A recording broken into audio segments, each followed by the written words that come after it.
Ikaw? Oo, ikaw na may hawak ng map. Halika rito. Kantahan mo kami. Sigaw ng babae sa entablado habang nagtawanan ng ilang bisita. Sa ilalim ng spotlight, itinulak nila ang janitor sa gitna ng stage. Pawisan, nanginginig, suot pa ang lumang guwantes para lamang may mapagtawanan. Ano bang aasahan mo sa isang tagalinis? Sintonado, walang dignidad. Isang palabas para sa aliw ng mayayaman. Ngunit habang iniaabot sa kanyang mikropono, may kakaibang katahimikan na bumalot sa bulwagan. Dahil sa likod ng kanyang nakayukong ulo, may isang boses na matagal nang pinatahimik at isang lihim na kapag lumabas, dudurog sa idolong nag-utos sa kanya. Bago ka pa lang sa channel neto, ibang kwento ni Ate Jane, istorya mo, ikwento ko. Huwag kalimutang pindutin ang notification bell at subscribe button.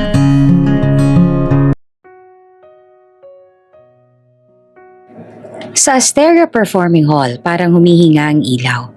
Gumagalaw ang mga spotlight na tila mga bituin sa lupa.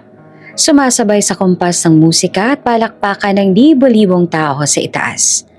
Gumugulong ang mga camera crane. Sa ibaba, kumikislap ang mga cellphone. Live ang lahat.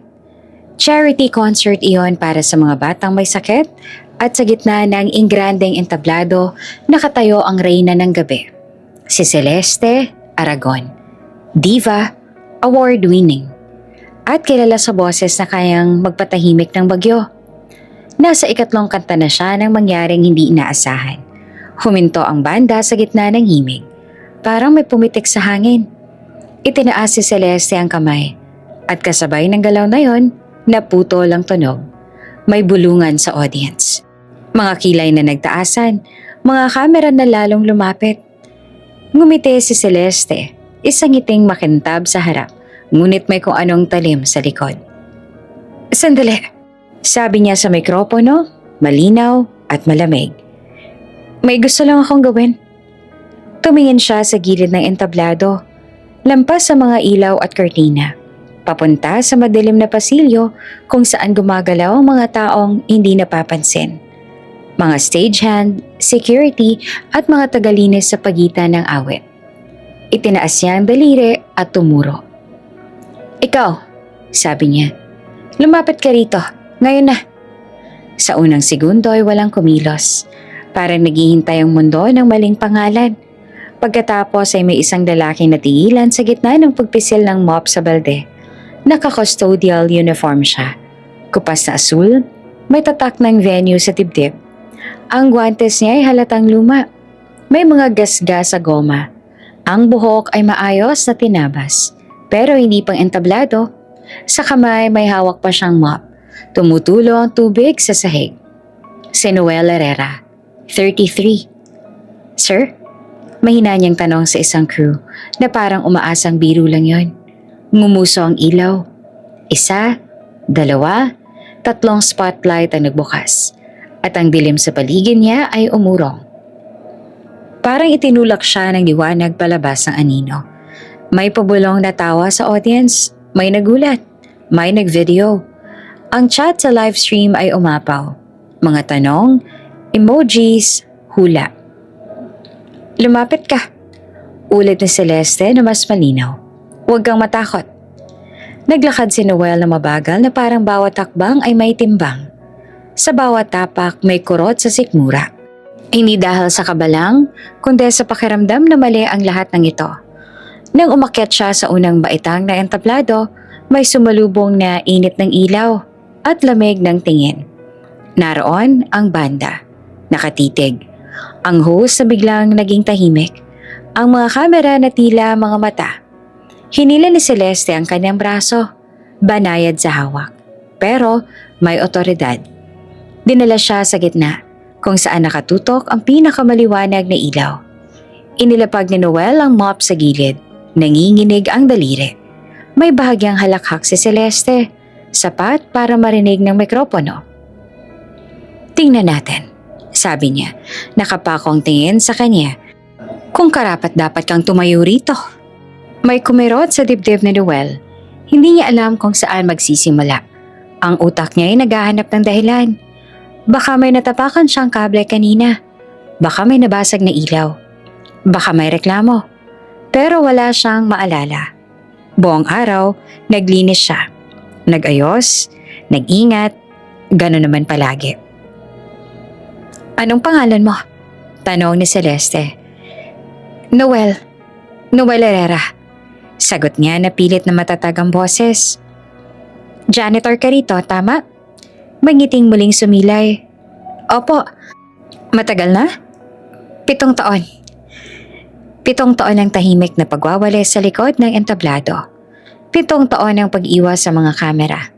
7 taon ang pakikinig sa mga awit mula sa dilim. May bulungan sa audience. May nagsabing, grabe. May nagsabing, ano to? Ang producer sa gilid ay nagtaas ng kilay. Kinakausap ang floor director sa headset. Pero hindi nila mapigilan ang agos. Live ito. Alam mo ba? Patuloy ni Celeste. Kung gaanong kahirap umakyat dito? Tinapik niya ang sahig ng entablado. Hindi ito basta-basta. Pinaghihirapan. Pinag-aaralan. Pinaglaban. Opo, sagot ni Noel. Diretso ang tingin. Alam ko po. May sandaling natahimik si Celeste. Para may hinahanap sa mukha niya. Paghingi ng tawad. Marahil. O pagyuko. Pero ang nakita niya ay hindi pagmamakaawa. Pagod, oo, pero buo. Talaga? Tanong niya. Anong alam mo? Huminga si Noel. Ramdam niya ang pawis sa batok. Ang ilaw na parang araw sa tanghali. Alam ko po, sabi niya, na may mga tao sa harap ng ilaw. At may mga taong nag-aayos ng daan para hindi madapa na sa harap. Pareho pong mahalaga. May huminga ng malalim sa audience. May palakpak na pumutok. 1, 2 na mabilis ding pinatahimik ng kaba ng lahat. Ngumiti si Celeste. Ngunit hindi iyon ang ngiting inaasahan. May kislap sa mata. Parang may alaala. Lumapit siya sa mikropono. Sige, sabi niya. Ganito na lang. May simple akong tanong. Tumigil ang banda. Ang ilaw ay mas tumutok kay Noel. Ang buong mundo ay parang humahawak ng hininga. Kung bibigyan ka ng pagkakataon, tanong ni Celeste, ano ang gagawin mo rito sa harap ng lahat? Hindi sumagot agad si Noel. Tumingin siya sa mop na iniwan sa gilid. Basang-basa ang dulo. Tumingin siya sa audience. Sa mga batang hawak ang placard ng charity. Sa mga mata na naghihintay ng sagot. Tumingin siya kay Celeste. Sa diva na nakangiti. Sa mikroponong handang maghatid ng anumang sasabihin niya sa milyon-milyon. Humakbang siya ng kalahating hakbang pasulong. At doon, tuluyang namatay ang background music. Nakatutok ang ilaw. Nakaabang ang mga kamera. Bubuka pala ang bibig ni Noel. Bakit nga ba ipapahiya ng isang superstar ang isang janitor? Sa harap ng kamera, madaling sabihing drama lang iyon. Isang eksenang pang-viral, pampainit ng dugo, pampataas ng views. Pero sa likod ng ilaw, may mga desisyong hindi ginagawa para sa aliw. May mga sandaling hinuhukay ng alaala, ang matagal na ang tinakpan ng katahimikan. 3 oras bago magsimula ang concert, hindi pa engrande ang Asteria Performing Hall. Amoy kemikal at bagong wax ang sahig. Tahimik ang backstage, maliban sa lagitik ng gulong ng flight case at mahihinang utos ng crew. Sa gilid ng koridor nakayuko si Noel Herrera. Dahan-dahang hinihila ang mop sa sahig. Paabante, paatras. Parang may sinusunod na ritmo na siya lang ang nakakarinig. May suot siyang lumang earphones, pero walang tugtog. Sanay na siyang magkunwaring may pinapakinggan para hindi ka usapin. Mas madali yon kaysa magpaliwanag kung bakit mas gusto niyang manahimik. Tumigil siya sa tapat ng pintong may nakasulat na Artist's Lounge. Mula sa bahagyang nakabukas na pinto, may tumatakas na boses. Malinis, buo, kontrolado. Hindi pa iyon ang boses na pang-entablado. Rehearsal pa lang. Pero kahit na ganon, may bigat. Si Celeste Aragon. Hindi lumapit si Noel. Hindi siya nangusisa. Tumayo lang sa malayo at parang anino sa gilid ng frame. Pinagmasdan niya ang galaw ng ilaw, ang kompas ng band leader, ang paraan ng paghinga ni Celeste sa pagitan ng linya. May mga awit na pumapasok sa balat kahit ayaw mo. May mga boses na hindi mo tinatakasan. Hinahayaan mo lang silang dumaan. Humigpit ang hawak niya sa mop nang may pumasok na nurse sa isip niya. Hindi mula sa hall, mula sa ospital. Stable siya ngayon, sabi ng nurse kaninang umaga. Maingat ang tono. Pero kailangan pa rin ng procedure. Ang pangalan sa chart, Iris Herrera. 7 taong gulang. Maliit ang kamay, malaki ang mata. May puso na masyadong mabilis mapagod. Charity ward, isang silid na puno ng pag-asa at takot na magkasamang natutulog. Inayos ni Noel ang ID niya sa dibdib. Hindi niya napansing nakalawit ang lumang badge sa likod. Nakasabit sa faded na lanyard. Halos borado na ang letra. Isang bagay na dapat matagal nang itinabi. Isang alaala na ayaw niyang ipaliwanag kahit kanino. Kuya Noel, tawag ng isang stagehand. Pwede pa dyan muna, dadaan ang camera dolly. Oo, sagot niya at umatras agad. Walang tanong, walang reklamo. Habang nagpapatuloy ang rehearsal, napansin niya ang titig ni Celeste. Isang saglit na sulyap sa direksyon niya. Hindi matagal, pero sapat para mag-iwan ng bakas. Hindi iyon ang karaniwang tingin ng artista sa staff. Walang pagod, walang inis. May pagtataka. Parang may hinahanap. Nagkunwari si Noel na abala. Pinunasan ng sahig na malinis na. Inilayo ang sarili sa liwanag. Sa kabilang dulo ng backstage, may mesa ng bottled water at tuwalya. Umupo siya sandali para i-check ang phone. Isang missed call mula sa ospital. Isang text. Andito kami. Kailangan ka ng anak mo. Sumikip ang dibdib niya. Hindi dahil sa takot lang, kundi sa oras. Kailangan niya ng overtime. Kailangan niya ang bawat dagdag. Hindi niya kayang umalis ng basta. Tumayo siya ulit, nagtrabaho, at nagtrabaho pa. Sa gitna ng rehearsal break, lumapit ang assistant ni Celeste. Excuse me? Sabi nito na magalang pero diretso. Ikaw ba yung naglilinis dito kanina? Opo. Tatawag ka mamaya sa front of house. May instruction. Hindi nagtanong si Noel, tumangulang. Sa mundo niya ang pagtatanong ay luho. Habang naglalakad siya palayo, muling napatingin si Celeste. Mas matagal ngayon, nagtagpo ang mata nila. Isang iglap na parang may kumalabit sa alaala. Kumunot ang noo ni Celeste. Parang may peraso ng kanta na ayaw magtugma.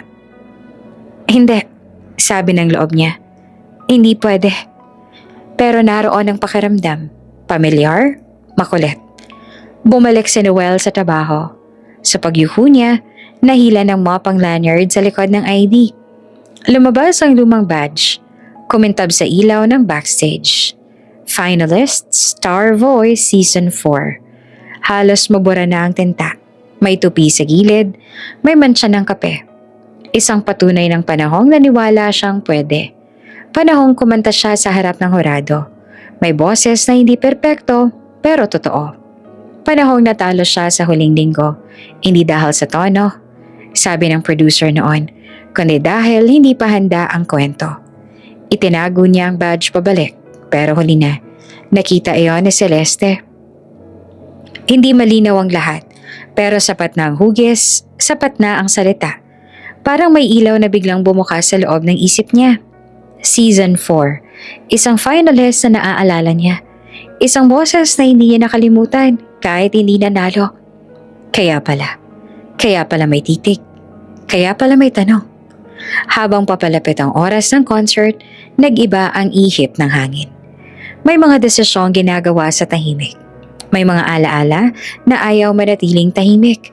At sa sandaling iyon, sa pagitan ng mop at mikropono ng backstage at entablado, nabuo ang eksenang magpapahinto sa musika. Dahil alam na ngayon ni Celeste, hindi siya dapat nandoon. 6 na taon na nakalipas. Iba ang pangalan ni Noel Herrera sa mundo ng musika.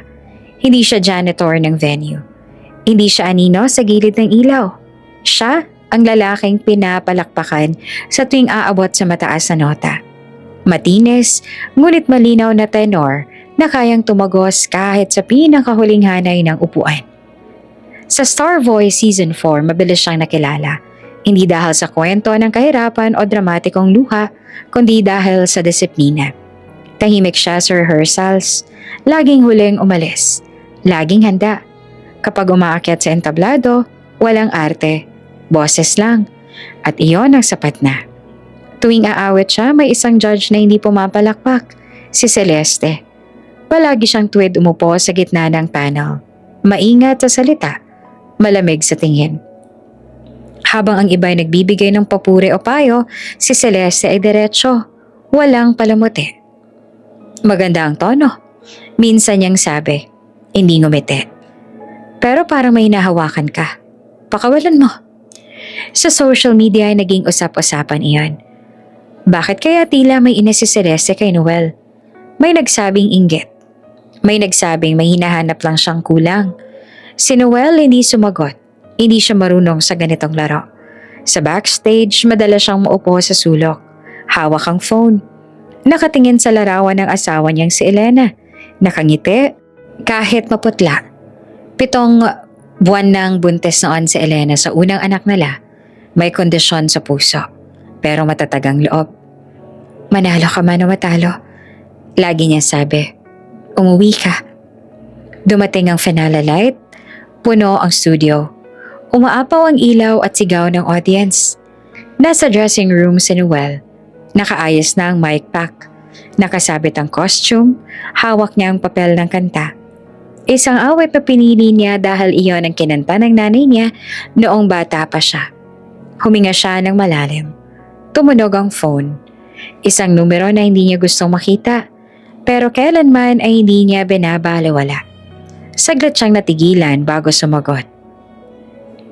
Po, mahinang sabi niya. Ang boses sa kabilang linya ay maingat. Sanay sa ganitong tawag. Sir Noel, nasa ICU po ang asawa ninyo. Bumagsak ang blood pressure at critical ang lagay. Parang may humila sa sahig. Umupo siya sa gilid ng mesa. Nanlamig ang mga daliri. Sa salamin, nakita niya ang sarili. Nakabihis para sa pangarap. Pero biglang walang hangin sa paligid. Nasang ospital po kayo? Tanong niya. Nasa St. Mary's Medical Center po. Isang ospital na 40 minuto ang layo. 1 oras kung traffic. Sa labas ng dressing room, may kumatok. Noel, 5 minutes. Tawag ng floor director. Ikaw na. Pinatay niya ang phone. Tumayo, tumingin sa sarili sa salamin. Sa lalaking halos 6 na buwang pinagandaan ang gabing ito. Sa lalaking pinangarap lang na kumanta, hindi sumikat. Kinuha niya ang jacket, lumabas ang dressing room, dumaan sa corridor patungo sa entablado at biglang huminto. Sa dulo ng pasilyo, may ilaw na kumikislap. Sa kabilang dulo, may ospital. Huminga siya ng malalim at saka tumalikod. Walang paliwanag, walang paalam. Iniwan niya ang entablado bago pa siya tawagin. Sumakay ng taxi, hawak ang phone na nanginginig sa palad. Sa radyo ng sasakyan, narinig niya ang announcer. At hinihintay para natin si Noel Herrera. Sa studio, naguluhan ang lahat. Nagbulungan ang audience. Ang camera ay naghanap, naghintay. Sa panel ng judges, kumunot ang noo ni Celeste. Makaraan ng ilang minuto, inihayag ng host na may personal emergency ang contestant. Hindi malinaw, hindi sapat para sa gutom ng media. Kinabukasan, naglabasa ng mga headline. Walang dedikasyon.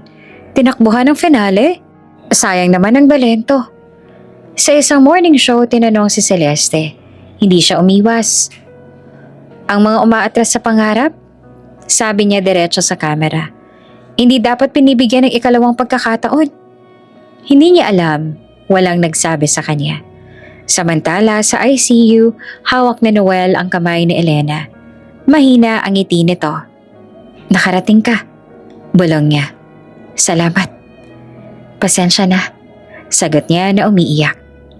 Hindi ako kumanta. Okay lang, sabi ni Elena. Basta narito ka. 2 araw ang lumipas, 2 araw ng pag-asa at takot. 2 araw ng paghihintay sa milagro. Hindi dumating. Sa 3 umaga, tahimik ang silid. Huminto ang mga makina. Naiwan si Noel sa gilid ng kama. Hawak ang kamay na malamig na. At sa sandaling iyon, tuluyang nawala ang boses na iniwan ang entablado. Pagbabalik tanaw. Isinilang si Iris sa pagitan ng huni ng mga makina at mahinang dasal. Maaga siyang dumating. Masyadong maaga para sa mundong hindi pa handang salubungin ang isang pusong may kapintasan.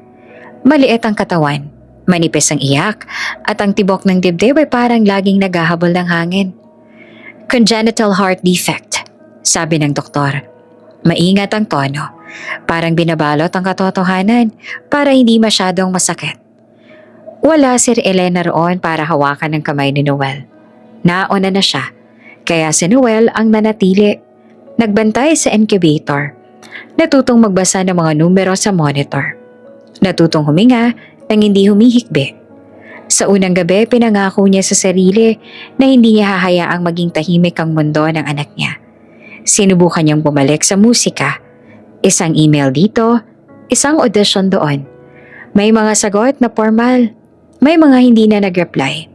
May ilan na diretso. Hindi na po kayo relevant. May iba naman na masakit sa ngiting plastic. Try again next season. Pero walang susunod na season para sa mga nawala sa eksena. Hindi siya tumigil. Hindi pwede. Naging dishwasher siya sa umaga. Palaging basa ang kamay. Amoy sabon ng balat. Sa hapon naman, stagehand. Buhat ng ilaw, ayos ng kable, tahimik sa gilid, habang may ibang kumakanta. Sa gabi, janitor, walis, mop, sahig na paulit-ulit niyang pinapakinis kahit wala namang makakapansin. Kahit anong trabaho, tinanggap niya. Kahit anong oras, pinasok niya.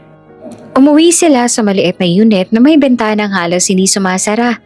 Kulang sa init kapag taglamig. Kulang sa tulog araw-araw. May curb sa gilid ng kama. May kahon ng gamot sa mesa. May listahan ng bayarin sa pader. Rent, kuryente, tubig, ospital. Ang katahimikan sa unit ay hindi payapa. Mabigat. Pero tuwing gabi binabasag iyon ni Noel. Kinakandong niya si Iris. Maingat na parang salamin ng bata at saka siya kakanta. Hindi malakas, hindi pang entablado. Isang awit lang na minanapan niya sa nanay niya. Walang titulo, walang sikat na linya. Inuulit-ulit niya ang himig hanggang sa bumagal ang paghinga ng bata. Minsan, sasabay ang tibok ng maliit na dibdib sa tempo. Minsan, tititig lang si Iris sa kanya. Parang kinikilala ang mundo sa pamamagitan ng tunog. Sa ospital, napansin iyon ng mga nurse. Sir Noel, sabi ng isa. Isang gabing halos mapula na ang mata niya sa puyat. Napansin niyo po ba? Ang ano po? Tanong niya. Kapag kumakanta kayo? Sabi ng nurse. Sabay sulyap sa monitor. Bumabagal ho ang alarm. Hindi nawawala pero kumakalma. Hindi alam ni Noel kung maniniwala siya. Pero nakita niya. Sa ting aawit siya, parang humihinga rin ang mga makina. Parang nakikinig ang silid. Dumating ang araw ng usapan tungkol sa operasyon. Umupo sila sa maliit na opisina. May poster ng puso sa dingding. Diretsahan ng doktor at walang paligoy-ligoy. $92,000, sabi niya. Tahimik pero malinaw. Kailangan natin ito sa loob ng 3 buwan. Ang insurance, halos wala. Parang bumagsak ang sahig. Tumango si Noel. Kahit hindi niya alam kung saan magsisimula. Paglabas niya, tumawag siya sa kung sino-sino. Kaibigan, dating kakilala, dating kasamahan. May tumulong ng kaunti. May nangakong babalik. May hindi na sumagot. Nagtrabaho siya ng doble. Minsan 3 shift. Minsan 4 na oras lang ang tulog. Minsan sa bus na lang siya nakakatulog. Hawak ang bag na may damit ng anak. Hindi siya nagreklamo. Hindi niya alam kung papaano. Isang gabi, matapos ang mahabang shift sa Asteria Performing Hall, dumaan siya sa lobby. May malaking poster sa dingding. Makintab, bago. Celeste Aragon, charity concert. Para sa mga batang may sakit sa puso. Napahinto si Noel. Binasa niya ulit ang huling linya. Parang hindi sigurado kung tama ang nakita. Para sa mga batang katulad ni Iris. Para sa mga pusong kailangang ayusin. Para sa mga buhay na naghihintay ng pagkakataon. Parang may kumurot sa kanya. Hindi sakit, kundi alaala. Naalala niya ang ilaw, ang entablado, ang boses na iniwan niya. Naalala niya ang sinabi sa telebisyon, ang mga pintong nagsara. Naalala niya ang pangakong ginawa niya sa sarili sa unang gabi ni Iris. Hindi ko hahayaang maging tahimik ang mundo mo. Sa backstage ng concert sa mga gabing sumunod, nagtrabaho siya na parang karaniwan lang. Walis, mop, ayos. Pero may kakaiba sa hangin. May titig na minsang dumadapo sa kanya. Isang sulyap mula sa gitna ng ilaw. Hindi niya pinansin.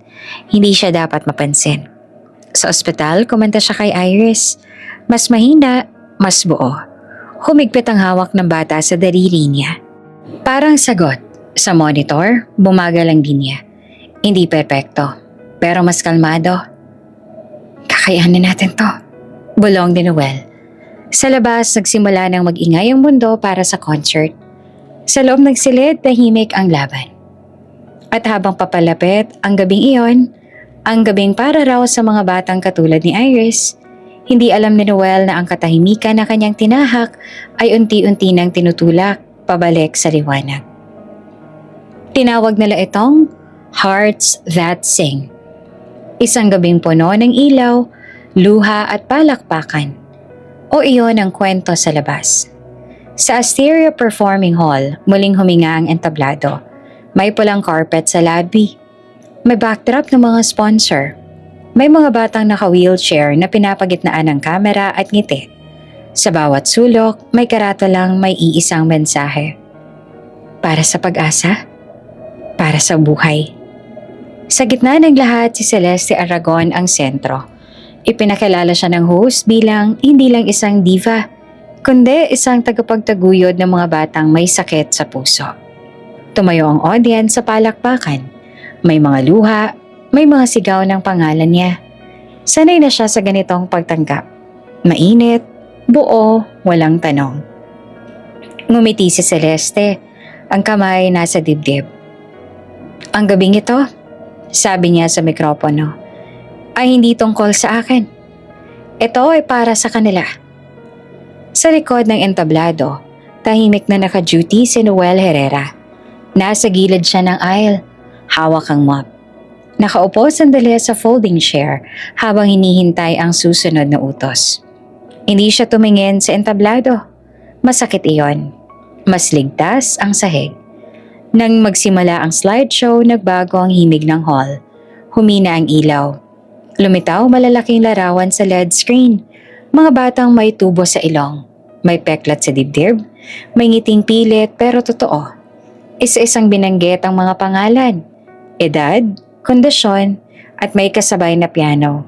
Banayad, maingat. Humigpit ang hawak ni Noel sa tuhod. Hindi siya dapat narito sa bahaging ito. Hindi niya kayang panoorin. At saka, lumabas ang mukha ni Iris.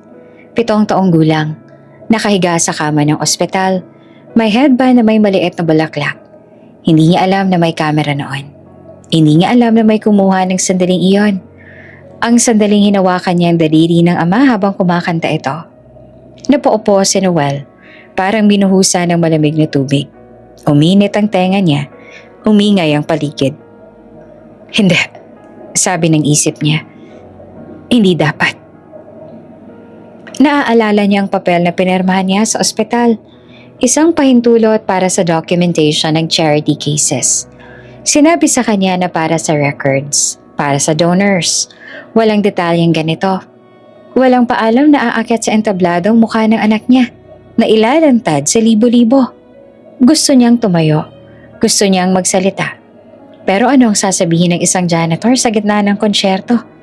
Sa entablado tumango si Celeste. kunwaring nahahaplos ang puso. Si Iris, sabi niya, malinaw ang boses. Isa sa mga batang ipinaglalaban natin. Tumama ang palakpakan. May sumigaw ng, God bless. May umiyak.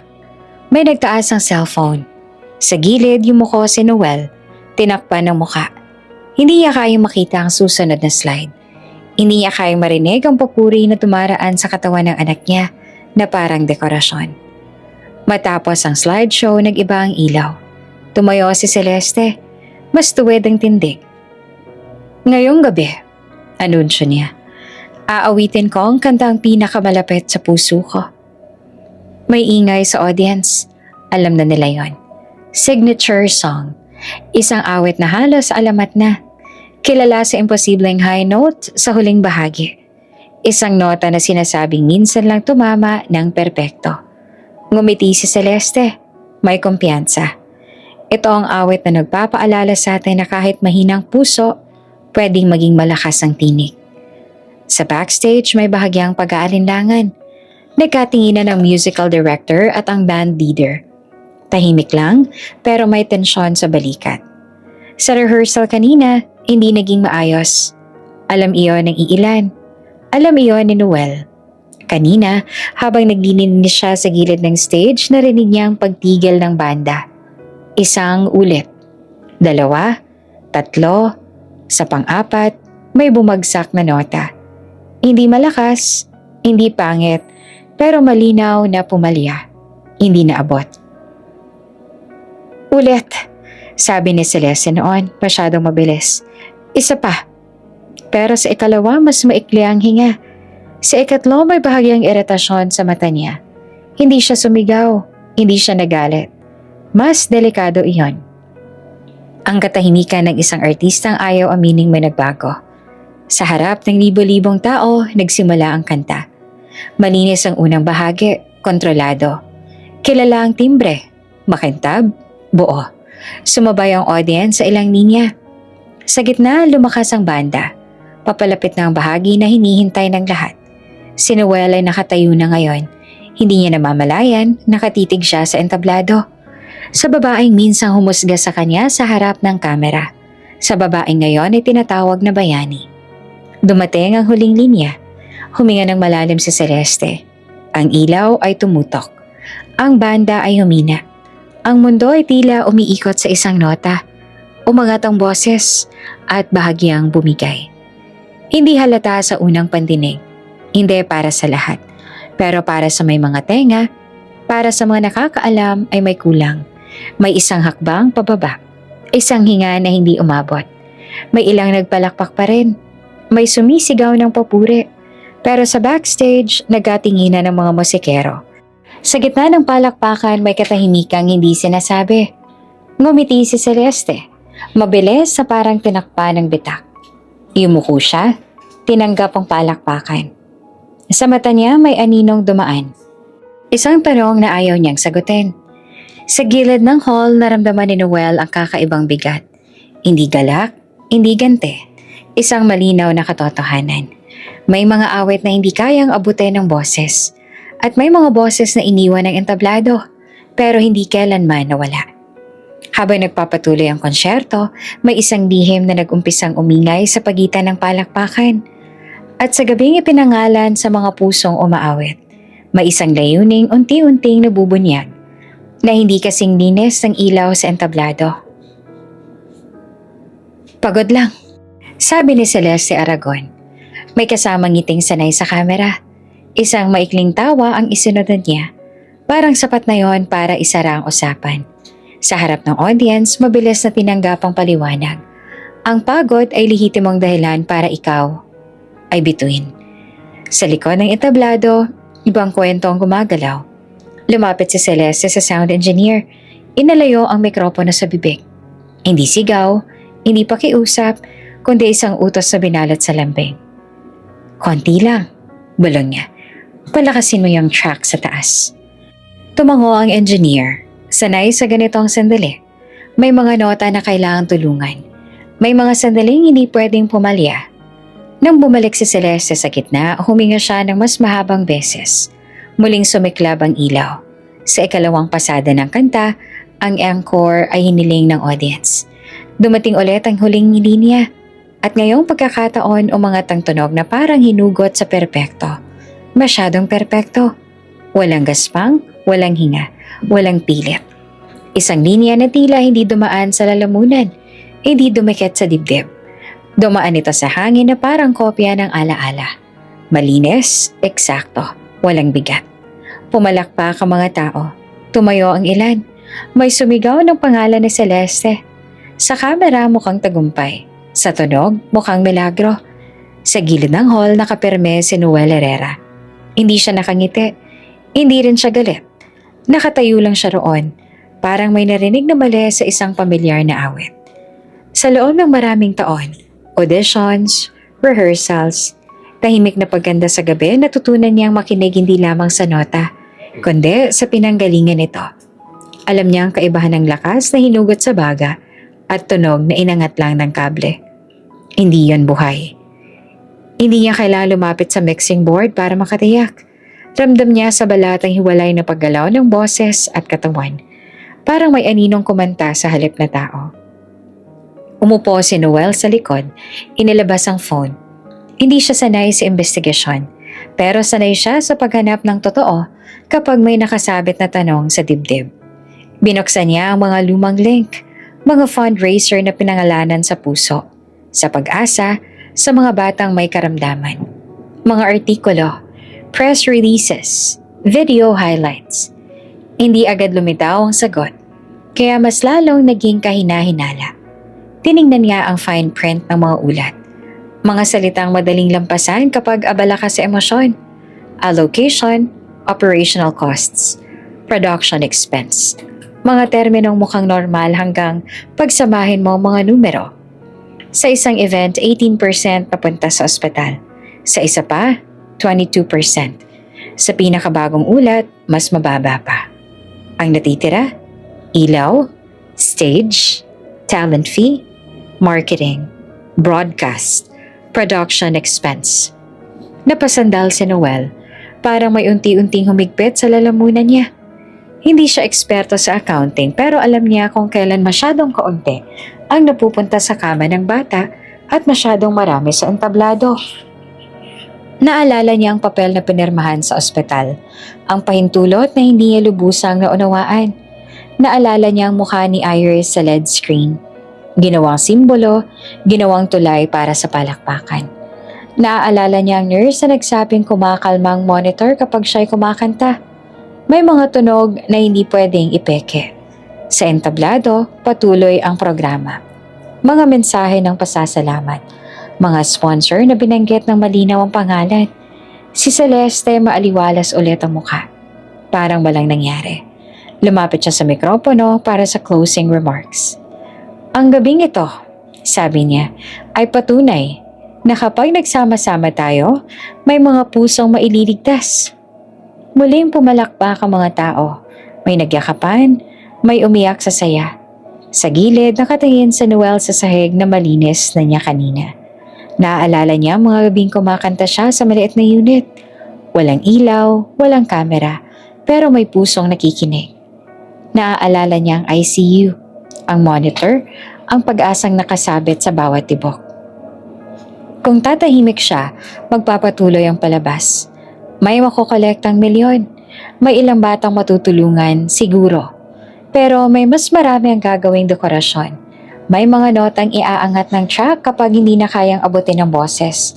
May mga salitang pipiliin para hindi makita ang butas. Kung magsasalita siya, mawawala ang trabaho. Mawawala ang katahimikan. Baka mawala rin ang tsansang mabuhay ang anak niya kung masagasaan siya ng galit ng mundo. Isang janitor laban sa isang diva. Alam niya ang itsura ng laban. Huminga siya ng matalim. Tumingin sa entablado, sa ilaw, sa babaeng minsang nagsabing ang mga umaatras sa pangarap ay hindi dapat binibigyan ng ikalawang pagkakataon. May mga pangarap na iniiwan para mabuhay ang iba. May mga nota na hindi dapat palakasin dahil dapat nilang aminin wala na. Pinatay ni Noel ang phone. Tumayo siya, maingat na parang may hawak na babasagin sa dibdib.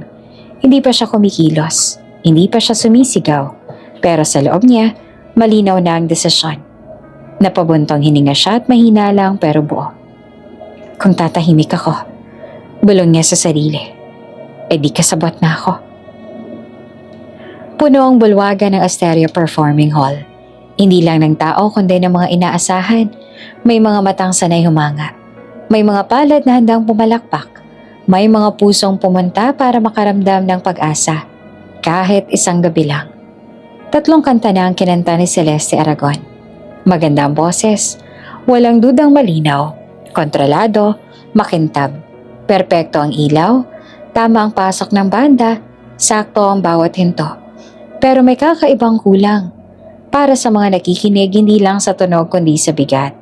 Parang dumadaan lang ang awit. Wala itong iniwang bakas. Walang sugat na hinaplos. Walang alaala na binuksan. Palakpakan pa rin ang tugon. Sanay ang mundo sa husay kahit walang kaluluwa. Sa gilid ng entablado nakatayo si Noel. Nasa kamay niya ang mop. Pero hindi niya iyon pinapansin. Parang mabigat ang hangin sa baga niya. Sa harap, nagbago ang ilaw. Palatandaan ng huling kanta. Alam ng lahat kung ano ang susunod. Ngayon, anunsyo ni Celeste na may ngiting buo sa kamera. Aawitin ko ang kantang nagbigay kahulugan sa lahat ng laban ko. May sigawan, may palakpakan na mas maaga pa sa unang nota. Ang signature song. Ang awit na kilala sa huling linya ang imposibleng nota. Na minsan ang tumama, minsan lang pinaniwalaan. Sa backstage, nagkatinginan ng sound team. Tahimik ang usap-usapan. Mabilis ang galaw ng kamay sa controls. Huminga si Noel ng malalim. May mga sandaling hindi ka na tinatanong ng takot kung handa ka. Kumilos siya. Lumabas si Noel mula sa gilid ng entablado. Hindi tumatakbo. Hindi nagmamadali. Isang hakbang, tapos isa pa. Narinig ang bulungan. May ilang nagtaas ang cellphone. Isang janitor na biglang sumulpok mula sa liwanag. Mali ang timing, mali ang eksena. Naputol ang tingin ni Celeste. Sa unang iglap, nanigas ang ngiti niya. Pagkatapos ay kumunot ang noo. Kilala niya ang tindig na iyon. Ang balikat na sanay sa katahimikan. Ang mukha na minsang tinimbang sa harap ng hurado. 2 segundo, bumalik ang kontrol. Sandali, sabi ni Celeste sa mikropono. Tumatawa ng kaunti. Mukhang may naligaw ah. May tawa sa audience. Isang alo na mabilis lumaki. Lumapit siya ng kalahating hakbang. Ikaw, sabi niya na malinaw. Alam mo bang live ito? Tumango si Noel. Hindi siya ngumiti. Teka, dagdag ni Celeste at karunwaring nag-iisip. Ikaw yung tumingin sa kanya mula ulo hanggang paa. Sa uniforme, sa guwantes, sa mop na naiwan sa gilid. Oo nga pala. Dating contestant na ngayon tagalinis. Mas malakas ang naging tawanan. May sumipol, may nagpalakpak na parang punchline ang sinabi. Nananatiling tahimik si Noel, hindi siya tumingin sa audience. Sa halip, diretso ang tingin niya kay Celeste. Hindi galit, hindi paninisi. Parang isang taong pagod na sa pagdadala ng lihim. Lumapit siya sa mikropono, hindi hinawakan, hindi inagaw. Nagsalita lang, sapat para marinig ng unang hanay. Namatay ang asawa ko noon, sabi niya. Hindi iyon sigaw. Hindi rin paliwanag na humihingi ng awa. Isang pangungusap lang, na binigkas na parang katotohanang hindi na kayang itago. May katahimikang saglit. May isang iglap na parang naligaw ang ilaw. Pagkatapos, tawa. Hindi lahat pero sapat para maramdaman. May umiling, may nagbulungan. May nagsabing, drama. May nagsabing, excuse. Ngumiti si Celeste at mas malamig na ngayon. Talaga? Tanong niya. Parang nag-aabot ang mikropono sa isang contestant na nagkamali ng key. At gusto mo sabihin sa amin na iyon ang dahilan? Tumango si Noel. Oo. Sa finale night? Dagdag niya. Sa harap ng milyong tao? Sa gabing iyon, sagot ni Noel at hindi tumataas ang boses. Mas mahalaga ang isang buhay kaysa sa isang entablado. May kumalabog sa dibdib ng ilan, pero mas malakas ang ugong ng palabas. Alam mo, sabi ni Celeste at humakbang palayo at saka bumalik. Marami sa amin na may pinagdadaanan. Hindi ka espesyal. Hindi umimik si Noel. Pero heto ka, patuloy niya.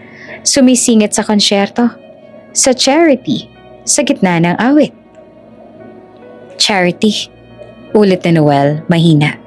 Nagtaas ang kilay si Celeste. May problema ka ba sa salitang yan? Hindi na sumagot si Noel. Agad tumingin siya sa audience, sa mga magulang na may hawak na programa, sa mga batang may lobo, sa mga mata na gustong maniwala. Tumingin siya pabalik kay Celeste. May problema ako, sabi niya. Kapag ginagawang dekorasyon ng mga bata, may hiyaw mula sa likod. May hoy! May tanggalin yan! Lumapit ang dalawang security, nag-aalangan. Tumingin si Celeste sa kanila. Isang galaw ng kamay para huminto. Mas gusto niya ito sa liwanag. Ngumiti siya, masyadong maayos. Sige, sabi niya. Kung ganyan ka kaprinsipyo. Humakbang siya palapit kay Noel. Inilapit ang mikropono sa pagitan nila. Kumanta ka, utos niya. May bulungan, may hindi makapaniwala. Ang banda ay natigilan. Ang ilaw ay tila naghintay ng susunod na cue. Kumanta ka, ulit ni Celeste. Mas malinaw. Ipakita mo sa amin kung ano ang iniwan mo, kung ano ang pinaglaban mo. Tumigil ang oras sa isang iglap. Nakatayo si Noel sa gitna ng entablado. Walang suit, walang mic pack, walang backing track. Isang ama na ubos na ang oras sa takot. At sa gabing iyon, sa harap ng lahat, hinarap niya ang hamon na hindi niya hiniling. Isang utos na magbubukas ng sugat o magliligtas ang buhay. Tahimik ang bulwagan. Naghihintay ang mundo kung hihinga siya o aawit. Umakyat si Noel Herrera sa entablado na parang may buhat na hangin sa dibdib. Ramdam niya ang init ng ilaw sa noo, ang pawis na dumikit sa batok, ang bigat ng libo-libong matang nakatutok. Sa mga kamera, isa siyang kakaibang eksena. Hindi bida, hindi bisita, kundi lalaking hinila palabas ng gilid at itinulak sa gitna. Sa likod niya nakatigil ang banda. Sa harapan nakangiti si Celeste Aragon. Ang ngiting kayang magsara ng usapan bago pa magsimula. Inabot ni Noel ang mikropono. Hindi niya agad dinala sa bibig. Pinagmasdan niya muna ang paligid, ang mga upuan, ang mga mukha, ang mga batang may lobo na kumikislap sa ilaw. Parang may munting mundo sa bawat tingin. At bawat mundo ay humihingi ng dahilan para maniwala. Huminga siya. Isang hinga na matagal na ang hinahawakan. Pwede bang patayin ang backing track? Tanong niya. Hindi iyon sigaw. Hindi rin pakiusap na nanginginig. Isang simpleng tanong na binigkas ang malinaw. Parang alam niyang may karapatan siyang magtanong. Biglang huminto ang bulwagan. Hindi literal, pero ganoon ang pakiramdam. Parang may humatak sa tunog at inilayo sa mga pader. May mga umubo. May mga nagkatinginan. Ang banda ay napatingin sa musical director. Ang sound engineer ay nag-angat ng tingin mula sa console. Tumawa si Celeste na maikli at kontrolado. Hindi, sagot niya agad na parang reflex. Hindi ganito ang programa. Teka lang, sigaw ng isa sa mga tao sa audience. Hayaan niyo siya. May palakpak na sumunod, pa isang palad, tapos dalawa, tapos may ilang sumabay. Ngunit mas marami ang nanatiling tahimik. Naghihintay kung anong mangyayari kapag tumanggi ang bituin. Lumapit si Celeste kay Noel, inilayo ang mikropono sa bibig. Anong akala mo? Bulong niya. Sapat lang para marinig niya? Open mic night? Hindi umatras si Noel. Hindi rin siya ngumiti. Kung kakanta ko. Sagot niya na mahina pero buo. Gusto kong marinig nila kung saan talaga nanggagaling. Nagtagpo ang mata nila. Isang iglap na parang may hinukay na matagal nang tinabunan. Sa likod ng ngiti ni Celeste, may dumaan na anino. Hindi takot, hindi galit, isang pagkalkula. Hindi kailangan, sabi ni Celeste sa mikropono. Mas malakas na ngayon. May oras tayo. May programa. May ilang bumuo ng hiyaw ng pagkadismaya. May isang batang umiyak sa likod. May mag-asawang nagbulungan. Ang hangin ay naging mas mabigat. Tumingin si Noel sa audience. Hindi siya humingi ng simpatya. Hindi rin siya nagbigay ng talumpati. Inilapag niya ang isang kamay sa dibdib.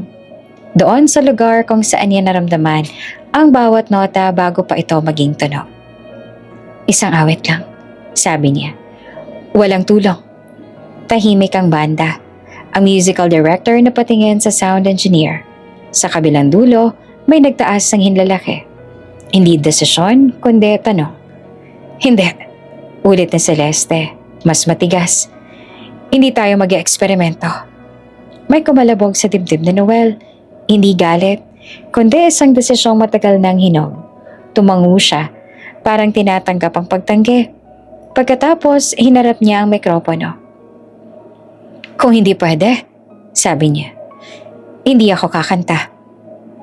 May ugong sa audience. May nagtaas ang boses. May sumigaw ng pangalan niya. Hindi niya kilala kung sino. Sa sandaling iyon, napagtanto ni Celeste ang delikadong bahagi. Kapag umalis ang lalaking ito, mananatili ang tanong.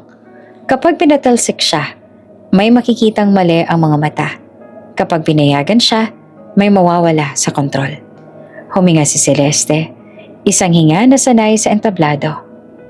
Fine, sabi niya sa mikropono, parang nagbigay ng konsesyon. Isang ningil lang. Umiling si Noel, dahan-dahan. Patayin ang track. May katahimikan na mas mabigat kaysa kanina. Celeste, bulong ng musical director. Tumingin si Celeste sa kanya. Isang titig na sapat para huminto ang salita. Pagkatapos, tumingin siya sa sound engineer. Isang maikling tango. Hindi pagsang-ayon, kundi pagpayag na magtuloy ang eksena sa sarili niyang kondisyon. Patayin, sabi niya ng malinaw. Isa-isang bumaba ang fader, ang synth na parang ulap, ang bass na parang tibok, ang reverb na nagpapalaki ng boses. Lahat ay nawala, parang hinubara ng entablado ng balat. Naiwan ang ilaw, ang mga kamera, ang mikropono sa kamay ni Noel, at ang katahimikan. Hindi yung komportableng katahimikan ng simula ng awit. Ito ang katahimikang walang masisigla. Walang sasalo, walang lambing ng backing track, walang salbabida ng echo. Hubad ang boses kahit wala pa. Narinig ang sariling paghinga ng mga tao. Ang paggalaw ng upuan. Isang mahulog na candy wrapper sa sahig. Sa ganitong katahimikan, kahit ang tibok ng puso ay parang ingay. Hinawakan ni Noel ang mikropono ng mas mahigpit. Naramdaman niya ang lamig ng metal. Ang bigat ng sandali. Sa loob niya dumaan ang mga alaala. Ang ICU, ang maliit na unit, ang boses na ginamit niya para patulugin ang anak. Hindi ito audition. Hindi ito paghihigante.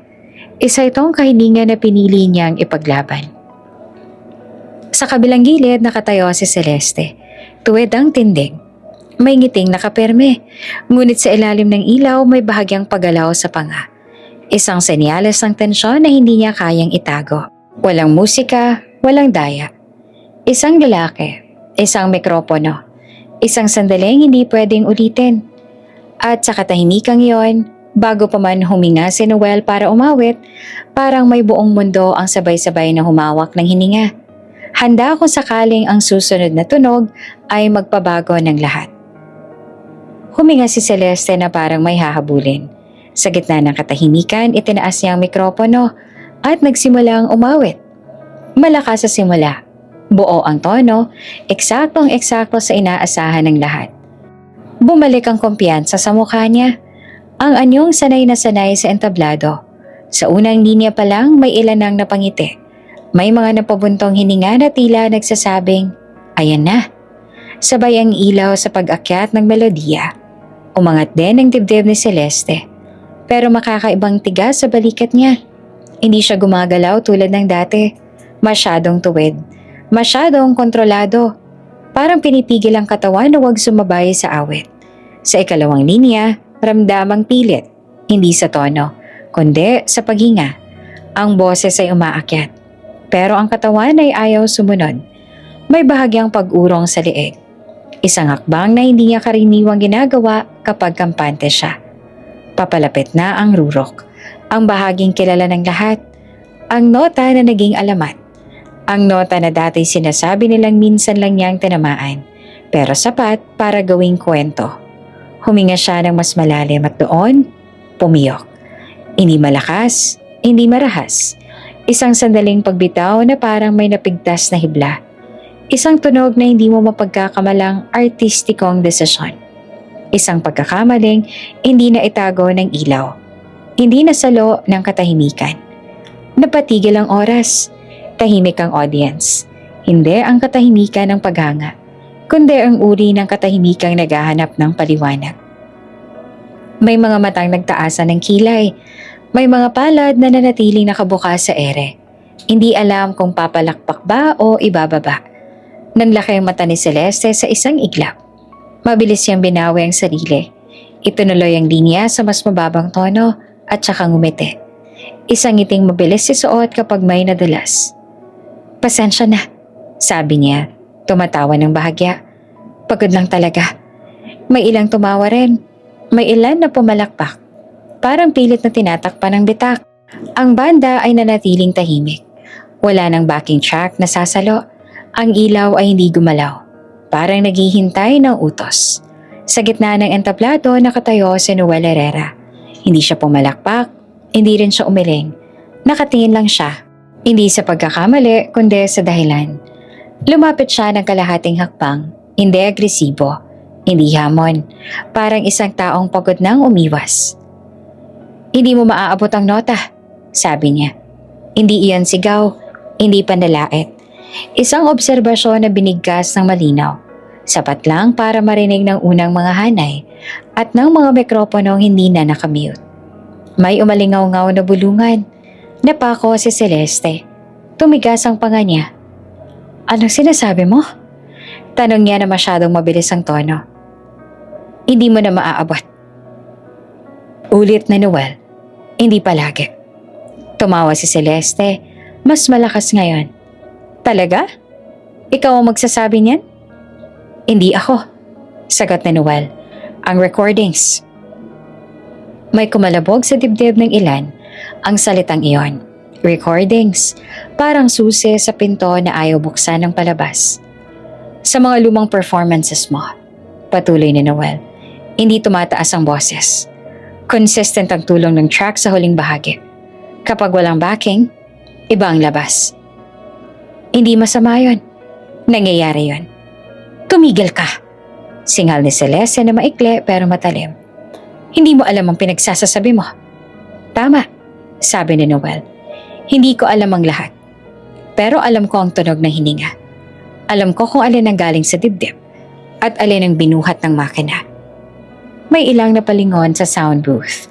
May isang kamera ang bahagyang nag-zoom. Hindi dahil inutos kundi dahil may naaamoy na katotohanan. "Bakit mo ginagawa to?"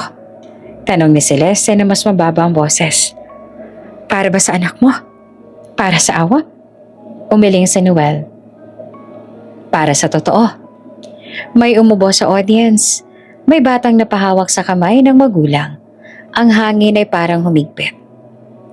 "Ang problema," dagdag ni Noel, "kapag pinilit mo ang nota, may nasasagasaan. Kapag tinulungan ng track ang boses, may natatakpan. At kapag ginamit ang kwento ng bata para buuin ang palabas." "Enough!" Putol ni Celeste, sabay taas ang kamay. "Hindi ka bahagi ng gabing to." "Pero bahagi ako ng dahilan," sagot ni Noel. "At bahaging anak ko ng slideshow." Tumahimik ang ilan. May sumimangot, may napasinghap. Lumapit ang isang security sa gilid. Nag-alangan kung gagalaw. Hindi sila inutusan ni Celeste. Hindi pa. "Hindi ito ang lugar," sabi ni Celeste na mas kontrolado na ngayon. "Hindi ito ang oras." "Kailan ba?" tanong ni Noel. "Kapag tapos ng palakpakan? Kapag ligtas ng reputasyon?" May tensyon na hindi na kayang itago ng ngiti. At doon, may boses mula sa likod. Hindi sigaw, hindi mikropono. Isang tinig na may bigat dahil hindi ito inaasahan. Tama siya. Nagkatinginan ng mga tao. Ang ilaw ay hindi pa rin gumagalaw, pero ang atensyon ay lumipat. Sa likod ng hall may isang lalaking tumayo. May edad, simple ang suot, may hawak na program. Tama siya, ulit ng tinig. Narinig ko yan noon. Iba ang tunog kapag walang track. May isa pang tumayo. Ako rin, sabi ng isa. Fan ako simula pa dati. May pinagkaiba. Parang may perasong yelo ang nahulog sa sahig. Isa, tapos dalawa, tapos marami. Hindi pa basag ang lahat, pero may bitak na. Nakatayo si Celeste sa gitna ng entablado. Hawak ang mikropono na parang biglang naging mabigat. Sa harap niya si Noel. Tahimik, hindi nagdiriwang. Sa likod ang audience, hindi naiisa ang tunog. At sa sandaling iyon, ang bumagsak ay hindi lang isang nota.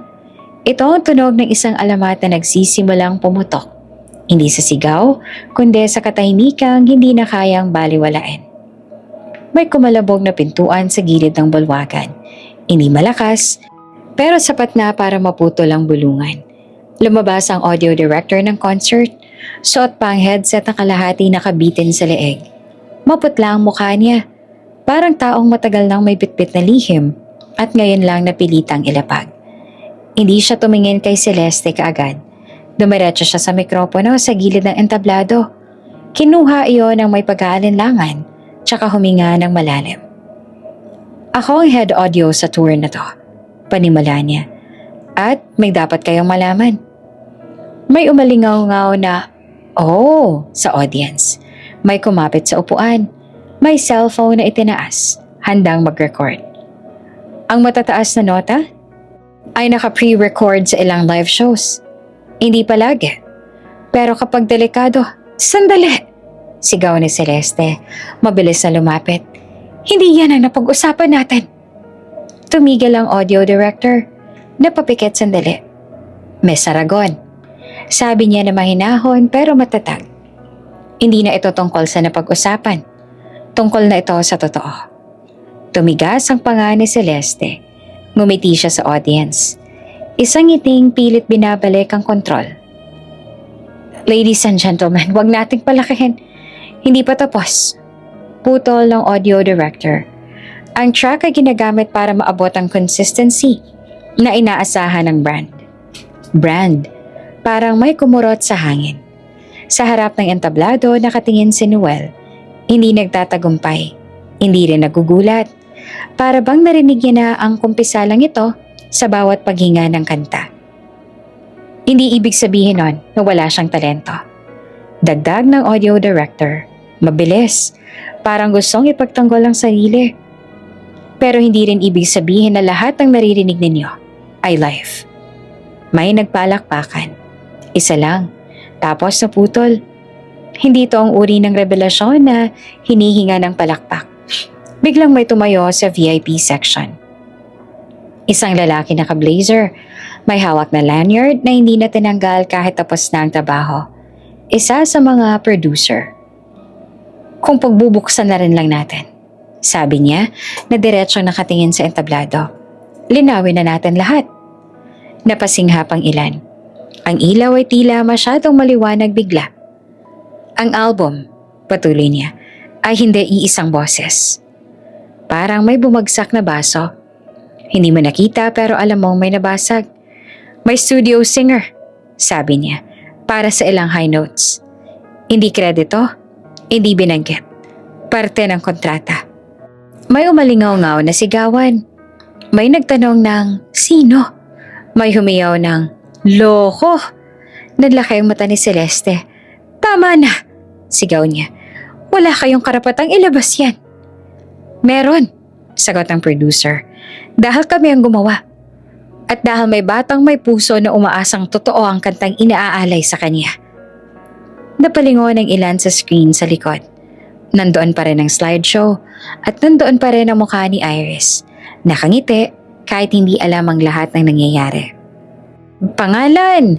sigaw ng isang tao mula sa audience. "Anong pangalan?" Nag-atubili ang producer. Tumingin siya sa audio director. Tumingin kay Noel, saka siya huminga. "Isang studio vocalist," sabi niya. Matagal nang kumakanta sa likod ng mga pangalan. Hindi sikat, hindi kilala. Tumahimik ang bulwagan, naghihintay. Ang pangalan niya, dugtong ng producer, ay, wag! Sigaw ni Celeste na halos mangiyak-ngiyak. Hindi niyo siya gagamitin laban sa akin. Hindi namin siya ginagamit. Sagot ng producer. Ibinabalik lang namin sa kanya ang boses. Isang sandaling katahimikan. Mabigat, buo. Si Celeste ay nakatayo sa gitna ng entablado. Parang reyna na nawalan ng kaharian sa loob ng ilang minuto. Ang mga mata niya ay nagdiliyab. Hindi sa hiya, kundi sa galit na hindi na maitago. Bigla siyang tumawa. Isang tawang walang saya. Fine, sabi niya na umiikot sa mikropono. Kung ganito kayo kahilig sa katotohanan. Tumingin siya kay Noel. Diretso, matulis. Kung magaling ka, sabi niya tinuro siya sa harap ng lahat. Ikaw ang kumanta ngayon. May umalingaw-ngaw na may napasinghap. May biglang tumahimik na parang may nagbukas ang pinto sa gitna ng bagyo. Si Noel ay hindi agad gumalaw. Tumingin siya sa mikropono sa gitna ng entablado. Tumingin sa audience. Tumingin sa screen. Sa mukha ng anak niyang hindi alam na ginagawang laban ang isang gabi. Hindi to paligsahan. Sabi niya na mahina pero malinaw. Hindi rin paghihigante. Takot ka? Hamon ni Celeste na nanginginig ang tinig. O wala ka talagang maipapakita? Ngumiti si Noel, hindi pabalik, kundi paloob. Kapag ama ka, sabi niya, wala akong oras matakot. Lumakad siya papunta sa gitna. Walang ilaw na sumunod. Walang musikang sumalubong. Isang mikropono lang, nakahubad sa tunog. Hinawakan niya iyon. At sa sandaling iyon, hindi pa siya kumakanta. Pero ang buong bulwagan ay tila naghihintay ng isang boses na hindi kailanman tinulungan ng makina. Nanginginig ang mga kamay ni Noel habang hawak ang mikropono. Hindi dahil sa lamig ng aircon, kundi sa bigat ng sandaling iyon. Ang uri ng bigat na hindi kayang buhatin ng training o tropeyo. Ang uri ng bigat na dumadaan muna sa dibdib bago umabot sa lalamunan. Tahimik ang Asteria Performing Hall. Walang nag-uusap. Walang umuubo. Parang sabay-sabay na pinigil ng libo-libong tao ang paghinga. Sa bandang likod may isang lalaking tumayo. Matanda na. Suot ang kupas na uniforme ng janitor. Kapareho ng suot ni Noel kanina. May bitbit siyang maliit na flashlight sa bulsa. Parang galing pa sa duty. Hindi siya sumigaw. Hindi rin siya naghanap ng pansin. Kumanta ka, sabi niya. Basag pero buo ang tinig. Kumanta ka para sa anak mo. May kumurot sa dibdib na Noel. Parang bigla may umakyat na alaala. Ang maliit na kwartong may sirang bintana. Ang tunog ng makina sa ospital. Ang munting palad ni Iris na kumakapit sa daliri niya tuwing gabi. Huminga siya ng malalim. Hindi pang entablado ang hinga. Hindi para sa teknik. Para lang manatiling nakatayo. Walang intro, walang kumpas. Walang senyas mula sa banda. Isang nota lang. Mahina sa simula. Halos parang bulong. Hindi ito ang bersyon ng kantang kilala ng lahat. Hindi ito ang inaasahan ng mga nakasanayan ng perpektong timpla ng ilaw at echo. Ito ay hubad. May gaspang, may pahinga sa pagitan ng mga salita. Pero may laman. Habang umaakyat ang melodiya, hindi siya nagmamadali. Hindi niya hinahabol ang nota. Pinakikinggan niya ito. Hinahayaan itong lumapit. Parang pakikipag-usap at hindi pakikipagpaligsahan. Ang boses niya malinaw, hindi matinis sa yabang, kundi matalas sa katapatan. Bawat linya ay may bigat ng taon. Ang mga gabing kulang ang tulog, ang mga araw na nilunok ang pangarap para lang may gata sa mesa. May umiiyak sa unang hanay. May napapapikit. May biglang nagbaba ng cellphone. Nakalimutang mag-record. Sa likod ng entablado napaupo ang isang staff. Parang biglang naubusan ng lakas. Umakyat ang kanta. Mas mataas, mas bukas, mas buo. Hindi sumisikip ang mukha ni Noel. Hindi siya pumipigil. Hinayaan niya lang ang boses na dumaloy. Parang matagal na itong naghihintay ng daan palabas. At nang dumating ang notang sinasabing imposible, hindi siya nag-prepare ng drama. Inabot niya ito. Hindi pilit, hindi kinapos, hindi nagmadali. Buong buo. Ang tunog ay kumalat sa bulwagan na parang liwanag na dahan-dahan nagbubukas ng kortina. Hindi ito sumigaw, nagtagal, hindi nanakit, yumakap. Sa gitna ng nota may maririnig kang tibok ng puso. Hindi literal pero ramdam. Parang bawat taong may minahal, may ipinaglaban, may isinantabing sarili, ay biglang nakahanap ng salamin. Pagbagsak ng huling linya, walang agad palakpakan. 1 segundo, 2. Parang walang gustong maging unang gagalaw. Tapos may tumayo. 1, 2, 10. Hanggang sa buong bulwagan ay nakatayo. Palakpak ng palakpak, parang gustong bawiin ang lahat ng panahong hindi sila naniwala. Standing ovation. Hindi para sa perpektong performance, kundi para sa katotohanang hindi na kayang itago. Sa mga screen ng cellphone nagsimulang pumutok ang notifications. Live, janitor sings impossible note. Who is Noel Herrera? Real voice trends worldwide. Sa loob ng ilang minuto, trending na ang pangalan niya. Hindi dahil sa iskandalo, kundi dahil sa isang boses na hindi humingi ng pahintulot para marinig. Si Noel ay ngumiti agad. Bumaba ang ulo niya, parang may pinipigilan. Tumingin siya sa screen sa likod sa mukha ni Iris. Para sa'yo, bulong niya. Halos walang tunog. Sa gilid ng entablado si Celeste nakatayo. Hindi pumapalakpak. Maputla ang mukha niya. Ang mga mata hindi umiiyak. Nagsusukat. Lumapit siya kay Noel habang patuloy ang palakpakan. Inilapit ang bibig sa tenga niya. Sapat lang para marinig pero dahil sa katahimikan sa pagitan ng palakpak, may ilang nakarinig. Masisira ka, bulong niya. May iting hindi umaabot sa mata. At sisiguraduhin ko, hindi ka na muling aakyat sa kahit anong entablado. Napatigil ang palakpakan sa ilang hanay. May mga nakarinig. May mga nakakita ng galaw ng labi. Tumayo si Noel ng tuwid. Hindi siya lumingon agad. Kung kaya mong sirain ang boses, sagot niya na mahinahon. Subukan mo. Humakbang siya palayo. Hindi bilang janitor. Hindi bilang contestant kundi bilang ama na piniling magsalita. At sa gabing yon, hindi lang isang kanta ang narinig ng mundo, kundi ang tunog ng isang kapangyarihang nagsisimulang gumuho. Magulo ang backstage. May nagtatakbuhang staff. May umiiyak sa gilid. May producer na may hawak na telepono sa magkabilang kamay na parang sabay na may kausap sa mundo at konsensya. Ang dating maayos sa likod ng entablado ay naging parang evacuation area. Lahat nagmamadali, pero walang malinaw kung saan pupunta. Nakatayo si Noel sa tabi ng isang flight case. Hawak pa rin ang mikroponong ibalik na niya kanina. Hindi niya alam kung bakit hindi pa niya ito binibitawan. Marahil dahil unang beses niyang hinawakan iyon ng walang takot. Mr. Herrera? Lumingon siya. Isang lalaki nakaabong suit ang papalapit. Malinis ang sapatos. Planchado ang barong sa ilalim ng blazer at may dalang leather folder na parang may bigat kahit manipis. Hindi siya ngumiti pero hindi rin galit ang mukha. Sanay sa ganitong mga gabi. Ako ang legal counsel ni Miss Aragon. Pakilala niya ng diretsyo. Pwede ba tayong mag-usap sandali? Tumingin si Noel sa paligid. May ilang staff na biglang umiwas ng tingin. May camera sa malayo, pero hindi pa nakabukas. Tumango siya. Lumayo sila ng ilang hakbang.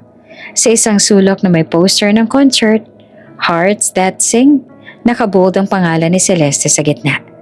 Binuksan ng abogado ang folder. Diretsahin na natin, sabi niya. May alok.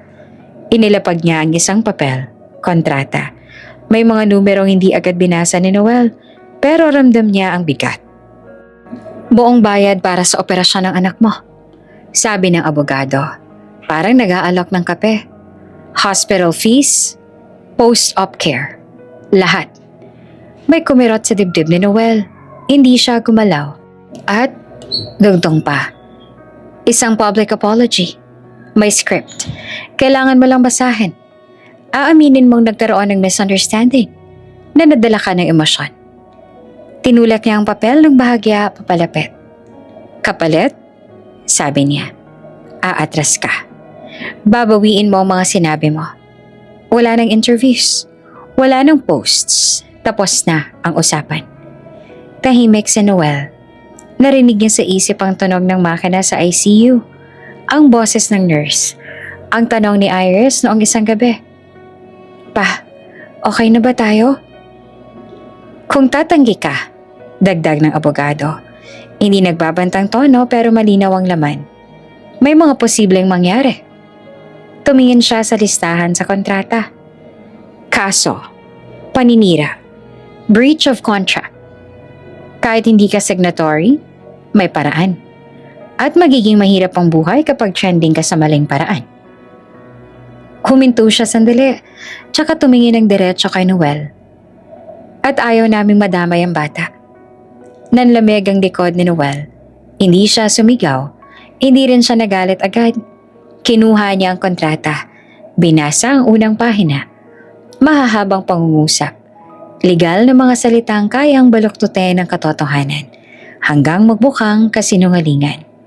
Sa isang clause may nakalagay, non-disclosure regarding backstage events and audio practices. Sa isa, reputation protection. Sa huli, immediate settlement upon compliance. Kung pipirma ka, sabi ng abogado, bukas pa lang may announcement.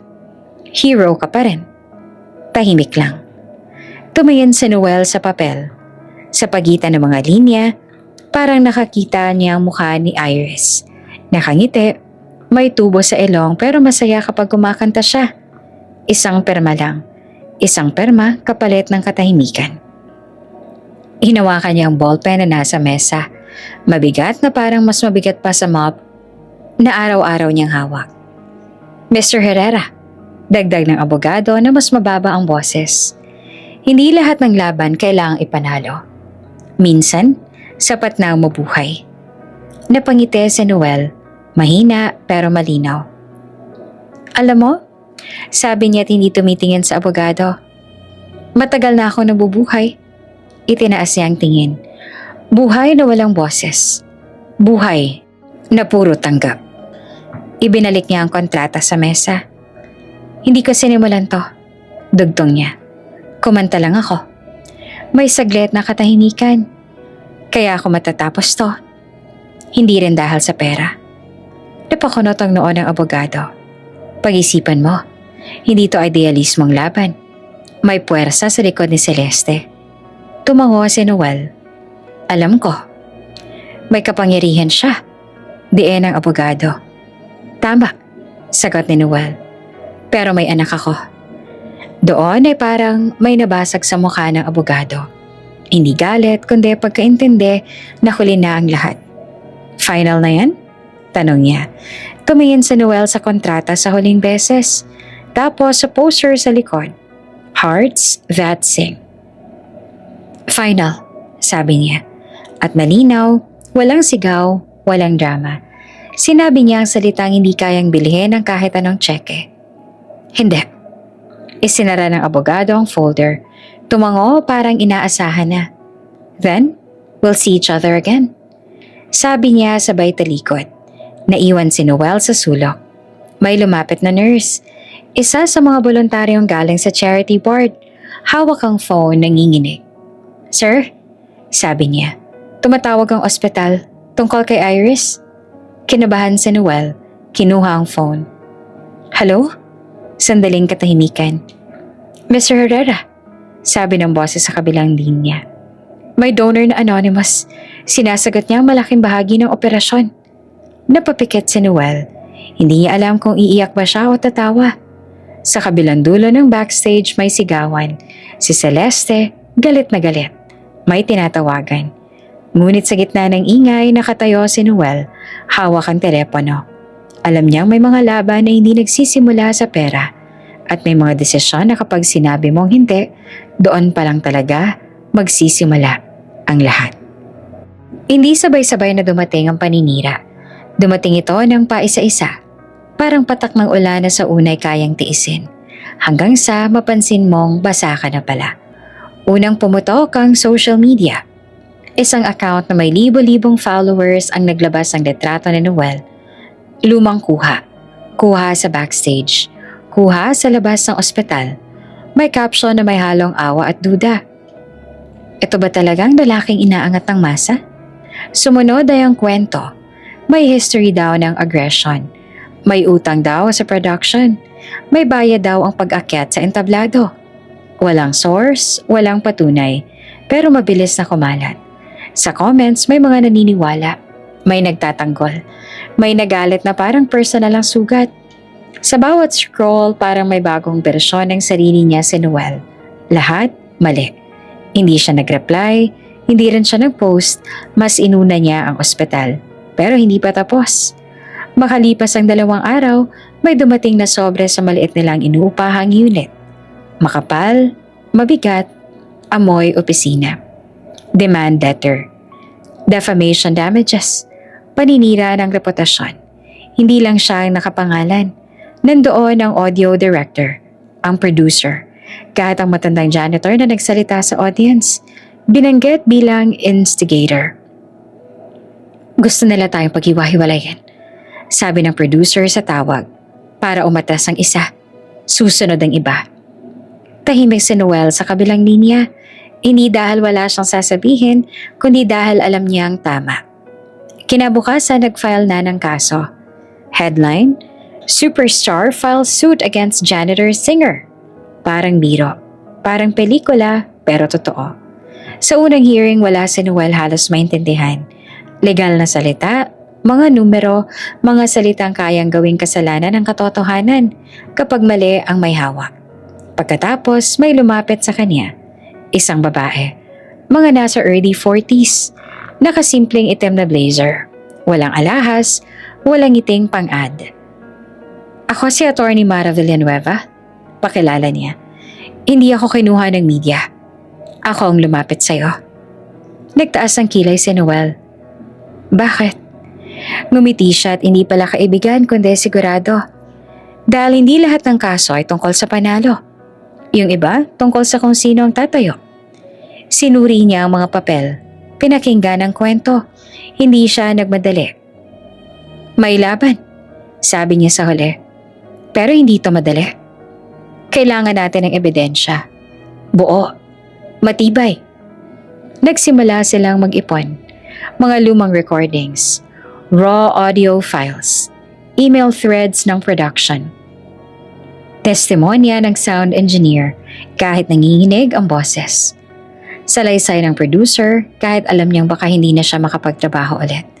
May nurse na pumayag na magpatotoo.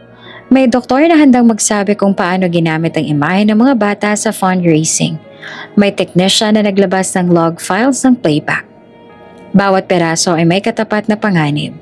Habang lumalalim ang kaso, lalong umiinit ang atake. May vlog na nagsabing ginagamit ang anak para sa simpatya. May blind item na nagbintang ng manufactured hero. May account na naglabas ang litrato ng unit nila. May caption na, ganito raw ba kahirap ang buhay? Nanginig ang kamay ni Noel habang binabasa iyon sa gabi. Sa tabi ng kama ni Iris. Pa, mahina niyang sabi. Galit ba sila sa'yo? Napangiti si Noel ng pilit. Hindi anak, natatakot lang sila. Bakit? Saglit siyang nag-isip. Kasi may mga bagay na hindi nila kayang bilhin. Tumango si Iris parang sapat na ang sagot. Ngunit paglabas ni Noel ng kwarto, doon siya napaupo. Doon siya napayuko. Sa gitna ng lahat, kaso, ingay, banta. Ang katawan ng anak niya ang pinaka nauubos. Isang hapon, habang kausap si Atty. Mara sa ospital tungkol sa susunod na hearing, may biglang umalingaw-ngaw na alarm. Hindi cellphone, hindi notification. Medical. May mga nurse na nagtakbuhan. May doktor na sumigaw ng pangalan ni Iris. Sir, tawag ng isang nurse kay Noel. Dito po. Tumakbo siya.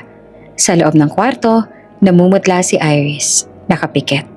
Ang monitor mabilis. Magulo ang linya. Anong nangyayari? Tanong ni Noel Halos hindi marinig ang sariling boses. Cardiac event, sagot ng doktor. We're stabilizing her. Hinawakan niya ang kamay ng anak. Malamig. Iris, bulong niya. Andito si Papa. Hindi gumalaw si Iris.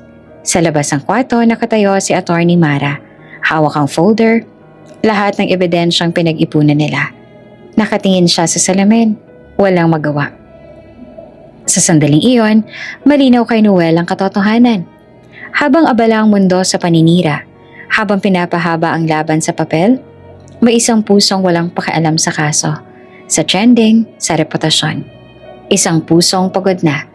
At habang nagsisigawan ng monitor, habang nagsusumiksik ang mga doktor na pagtanto ni Noel na ang susunod na laban ay maaaring wala sa korte, kundi sa pagitan ng buhay at pagkawala. Malamig ang ICU, hindi lang sa temperatura, kundi sa katahimikang pinipilit maging kalmado. Kahit nagbabanta ang bawat tunog, ang ilaw ay puti at tuwid. Walang anino. Walang lugar para magtago ang takot. Nakahiga si Iris, may mga tubo sa dibdib. May mga wire na nakadikit sa maliit niyang katawan. Ang monitor sa tabi ng kama ay dahan-dahang tumitibok. Parang paalala na bawat segundo ay inihiram lang. Nakatayo si Noel sa tabi niya, hawak ang cellphone. Nakasave pa rin ang numero. Attorney Cruz, abogado ni Celeste. Isang pindot lang, isang tawag, isang perma. Ligtas na sana. Napatingin siya sa screen. Kumurap. Parang mabigat ang daliri. Sir, sabi ng doktor kanina, maingat ang tono. Kailangan nating maging handa sa anumang posibilidad. Ang stress ay malaking factor. Stress. Parang may humawak sa lalamunan ni Noel. Hindi siya sumigaw. Hindi siya umiyak. Tumango lang siya kahit alam niyang ang stress na yon ay hindi galing sa kanya, kundi sa mundong ayaw tumahimik kapag may nagsabi ng totoo.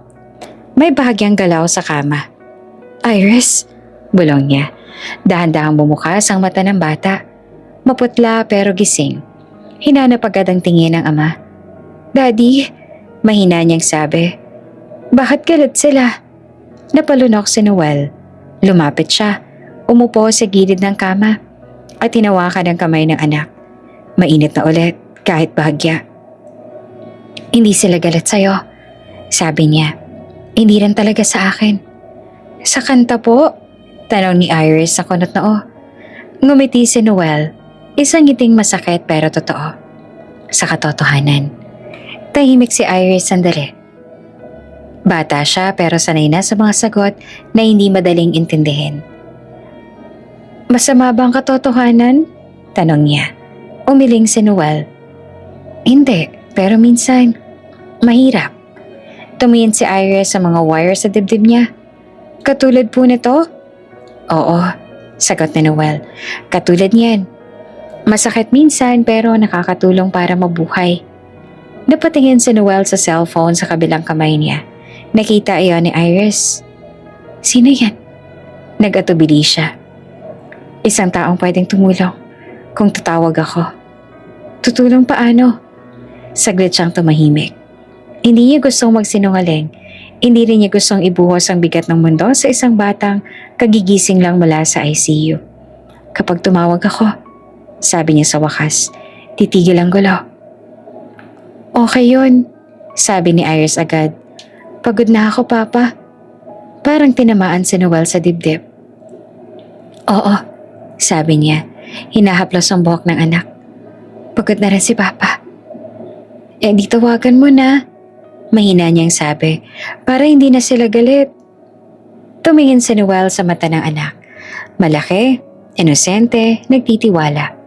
At doon niya naintindihan kung gaano kadaling ituro ang maling aral. Kung gaano kadaling sabihin, kapag may problema, ibenta mo ang totoo. Huminga siya ng malalim. Inilapag ang cellphone sa mesa. Nakaharap pababa. Hindi, sabi niya ng mahinahon. Hindi ko gagawin.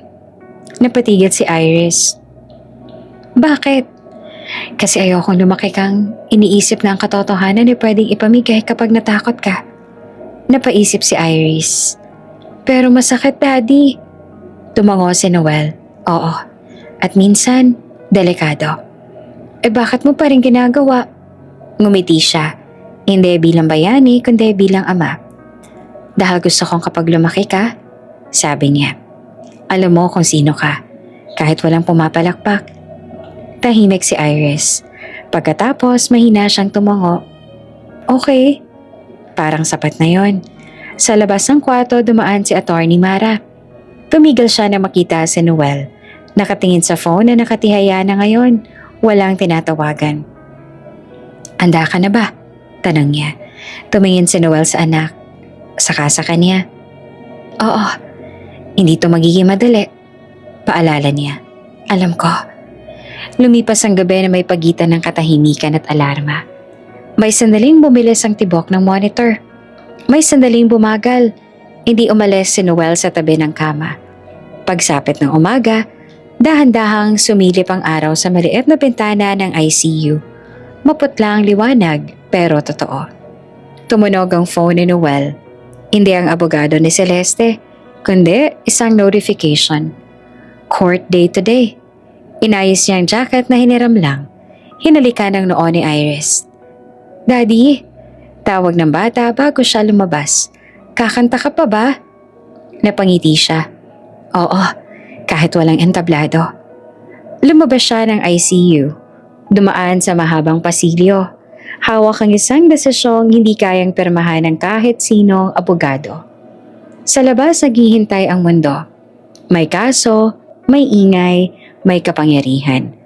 At sa dulo ng lahat, isang araw ng korte. Kung saan ang tanong ay hindi kung sino ang masikat, kundi kung sino ang mananatiling totoo. Tahimik ang courtroom. Ibang klaseng katahimikan kaysa sa bulwagan ng konsyerto. Walang ilaw na sumusunod sa galaw. Walang musikang nagtatakip sa tensyon. Tanging kaluskos ng papel, huni ng aircon at tibok ng mga pusong alam na may mabubunyag. Naupo si Celeste Aragon sa harap. Nakaputing blazer. Buhok ay maayos, ang mukha ay banayad. Para sa hindi nakakakilala, mukha siyang taong inapi. Isang artistang ginawang kontrabida ng viral na sandali. Ang mga mata niya ay bahagyang namumula, parang kulang sa tulog, parang may dinadalang bigat. Sa kabilang panig, tahimik si Noel. Hindi siya nakasuit na mahal. Simple lang, planchado pero halatang hiniram. Hindi siya tumitingin sa gallery. Nakatuon ang mata niya sa harap at parang hinahanda ang sarili sa kung ano ang darating.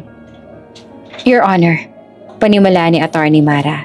Malinaw ang boses. Hinihiling ng depensa na ipakita ang raw footage ng konsyerto. May mahinang bulungan. Tumango ang hukom. Sa screen, lumabas ang eksena sa Asteria Performing Hall. Walang edit, walang sound polish. Makikita ang sandaling patay ang backing track, ang pagliyad ng liwanag, ang tensyon sa hangin. Umakyat si Celeste sa nota, at ang biglang kapos na hinga, ang pagkabasag ng tunog, ang katahimikan matapos. Walang reaction shot, walang music cue, walang palusot. Sumunod ang kuha ni Noel. Hubad ang boses, walang salbabida. Ang pag-akyat ng nota na parang dahan-dahang inaakyat ang bundok na matagal nang kilala ng katawan. May ilang tao sa gallery ang napapikit. May umubo para lang makagalaw. Objection, biglang sabi ng abogado ni Celeste. Irrelevant sa defamation. Overruled, sagot ng hukom. Hindi nagtaas ang boses. Magpatuloy. Tinawag ang studio singer. Isang lalaki hindi kilala ng publiko. May hawak na folder. Medyo kinakabahan pero diretso ang tindig. Hindi siya artista sa korte. Sanay siyang manatili sa likod. Ito ang kontrata, sabi niya at iniabot ang dokumento. Ito ang resibo. At ito ang recording. Pinatugtog ang audio. Pareho ang nota. Pareho ang timbre. Pareho ang hinga. Walang kailangang ipaliwanag. Sa papel, malinaw ang petsa. Nandoon ang perma, hindi kay Noel, hindi rin kay Celeste mismo, kundi sa production entity na pag-aari ng company. Miss Aragon, sabi ng hukom, matapos ang ilang sandali. Nais mo bang magsalita? Tumayo ang abogado niya agad. Your Honor, my client has been under extreme pressure. Tumigil ang hukom. Tumingin siya kay Celeste, direkta. Hindi kita tinanong. Sabi niya na mahinahon pero matalim. Ikaw ang tinanong ko. Nilingon ni Celeste ang abogado niya saglit. Tapos sumarap siya sa hukom. Nanginginig ang labi. Your Honor, sabi niya. Hindi po ito patas. Simple lang ang tanong. Putol ng hukom. Hindi kita hinihinga ng paliwanag. Tumahimik ang buong silid. Kaya mo bang kantahin ang nota ngayon? Walang mikropono sa harap niya. Walang ilaw, walang banda, walang echo. Isang tanong lang. Hubad, katulad ng katotohanan. Nanigas si Celeste. Hindi siya umupo, hindi rin siya umalis. Parang napako sa sahig. Lumipas ang ilang segundo, bawat segundo ay may bigat ng taon. Sumingot siya, tumingin sa gallery. May mga kamera, may mga mata, may mga taong dati pumapalakpak. Bumukas ang bigbig niya. Walang lumabas. Hindi dahil ayaw, kundi dahil hindi kaya. Isinara niya ang bibig. Ibinaling ang tingin sa mesa. Ang balikat niya ay bahagyang bumagsak. Sa kabilang panig, hindi gumalaw si Noel. Hindi siya nagdiwang. Hindi rin siya ngumiti. Hawak niya lang ang sarili. Parang alam niyang may mga sandaling kahit tama ka, may mawawala pa rin. Huminga ang hukom, kinuha ang martilyo. Sa liwanag ng ebidensya, sabi niya. At nang kawalan ng pagtutol na kayang patunayan ng salungat, tumigil siya sandali. Parang sinukat ang bigat ng desisyon. Ibinagsak ang martilyo. Bang! May umalingaw sa courtroom. Hindi malakas, pero malinaw. Parang nota na hindi na kayang baguhin. Hindi pa binabanggit ang hatol. Hindi pa sinasabi ang parusa. Pero sa sandaling iyon, alam na ng lahat. May mga tanong na kapag hindi nasagot, sapat na ang katahimikan para magsabi ng totoo. Hindi agad nag-ingay ang courtroom matapos bumagsak ang martilyo. Parang may sandaling kailangan ng lahat para maintindihan ang ibig sabihin ng katahimikang iyon.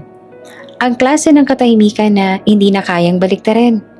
Tumayo ang hukom, inayos ang salamin, at tumingin sa magkabilang panig. Hindi siya nagmadali, hindi rin siya naghanap ng drama. Ang reklamo sa paninirang puri, malinaw niyang sabi, ay ibinabasura. May kumalabog na hinga sa gallery. May napasandal sa upuan. May napaiyak na hindi sinasadya. At ilalagay ko sa record, dugtong niya, na mas matatag ang tinig. Na ang katotohanan ay hindi paninirang puri. Hindi siya sumigaw. Hindi niya kinailangan. Sa isang igla parang may tinanggal na bigat sa balikat ni Noel. Hindi siya tumayo, hindi rin siya pumalakpak. Umupo lang siya, hinawakan ng tuhod at huminga ng malalim. Buo, parang unang beses matapos ang matagal na pagkakakulong. Sa kabilang panig, hindi gumalaw si Celeste. Hindi siya napasigaw, hindi siya napahagulgol. Parang pinili ng katawan niyang huwag ipakita ang kahit anong emosyon. Pero ang mata, doon makikita ang pagkatalo. Hindi dahil natalo sa kaso, kundi dahil nahubaran ng kapangyarihang matagal niyang inasahan. Paglabas ng hukuman, sumabog ang mundo.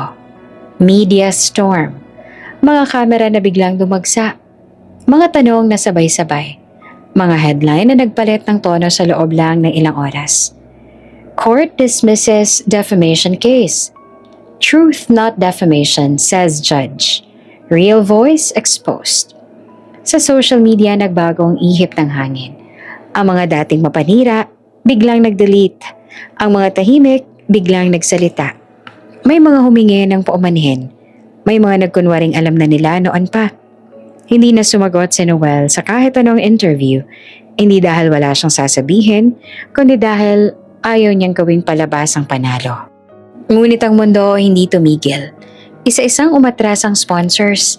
May mga pahayag na puno ng, "We are reassessing our values." May mga kontratang hindi na-renew. May mga tour dates na biglang postponed indefinitely. Sa loob ng ilang araw nawala ang kinang sa pangalan ni Celeste. Hindi dahil sa chismis, kundi dahil sa dokumentong may perma, may petsa, may patunay.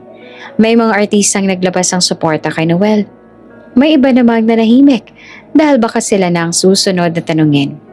Sa gitna ng ingay, bumalik si Noel sa ospital. Tahimik ang ward, mabagal ang oras. Gising si Iris, mas maayos ang kulay ng pisngi. May maliit na sticker sa kamay. Between. Daddy, sabi niya na makita siya. Nanalo ka ba?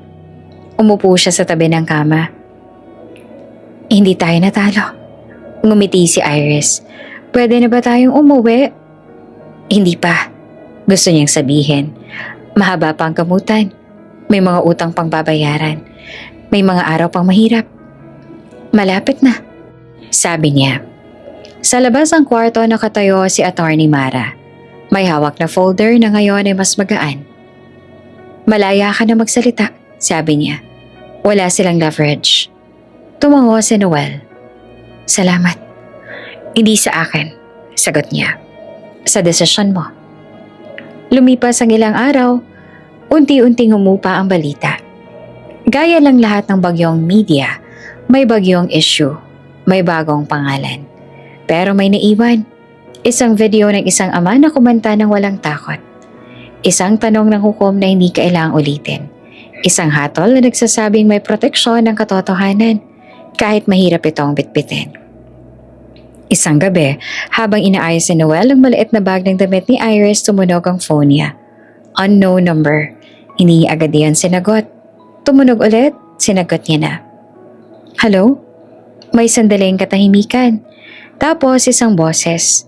Malalim, pamilyar, may bigat ng mga entabladong hindi kailangang sumigaw. Good evening, Noel, sabi ng tumatawag. Ako si, binanggit ang pangalan. Isang kilalang artist, hindi chismis, hindi influencer. Isang respetadong musikero na bihirang magsalita, pero pinakikinggan kapag ginawa. Napanood ko ang nangyari, sabi ng boses. At narinig ko ang boses mo. Tahimik si Noel. May proyekto ako. Dugtong ng tumatawag. Hindi to para sa ratings. Hindi para sa palabas. Huminga siya sandali. Para sa katotohanan. Napatingin si Noel sa anak, mahimbing na natutulog. Sa labas ng bintana, tahimik ang gabi. At sa pagitan ng dalawang hinga, alam niyang kahit tapos na ang kaso, may bagong yugto ng kumakatok. Maagang umaga sa ospital, ang liwanag ay dahan-dahang pumapasok sa maliit na bintana ng pediatric ward. Parang sinasabi ng araw, bagong simula. Si Noel ay nakaupo sa tabi ng kama ni Iris. Hawak ang maliit na kamay ng anak. Ang bata ay nakangiti pero halatang kinakabahan. Parang nararamdaman ang bigat ng araw na darating. Daddy, mahina niyang sabi. Gagawin na ba nila? Tumango si Noel. Oo anak. Pero alam mo, kahit anong mangyari, andito lang ako. Lumapit ang nurse na nag-aasikaso kay Iris. May dala siyang clipboard. Sir Herrera, gusto ko lang pong ipaalam. May isang anonymous donor po na nagtakda ng buong operasyon. Libre na po ang lahat. Biglang huminto ang paghinga ni Noel sa loob ng ilang segundo. Parang tumigil ang oras. Ang buong taon na pagod, pagkabalisa at kawalan ng pag-asa ay nagmisulang pumunta sa isang iglap ng liwanag. Talaga? Bumulong siya. Halos hindi marinig ang sarili niya. Tumango ang nurse. Oo, lahat po covered. Hindi niya alam kung iiyak o tumawa. Nakatingin siya kay Iris at napansin ang maliit na kamay na mahigpit na humawak sa kanya. Daddy, okay lang ba to? Ngumiti siya. Oo anak, lahat ay okay. Hindi naglaon nag-umpisa ang serye ng fundraisers. Mga simpleng concert, mga bake sale, mga donasyong online, lahat ay nakatuon sa pangangailangan ng operasyon.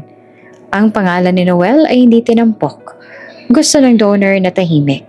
Ngunit bawat envelope, bawat click, bawat tawag, ang boses niya ay ramdam sa bawat maliit na tagumpay.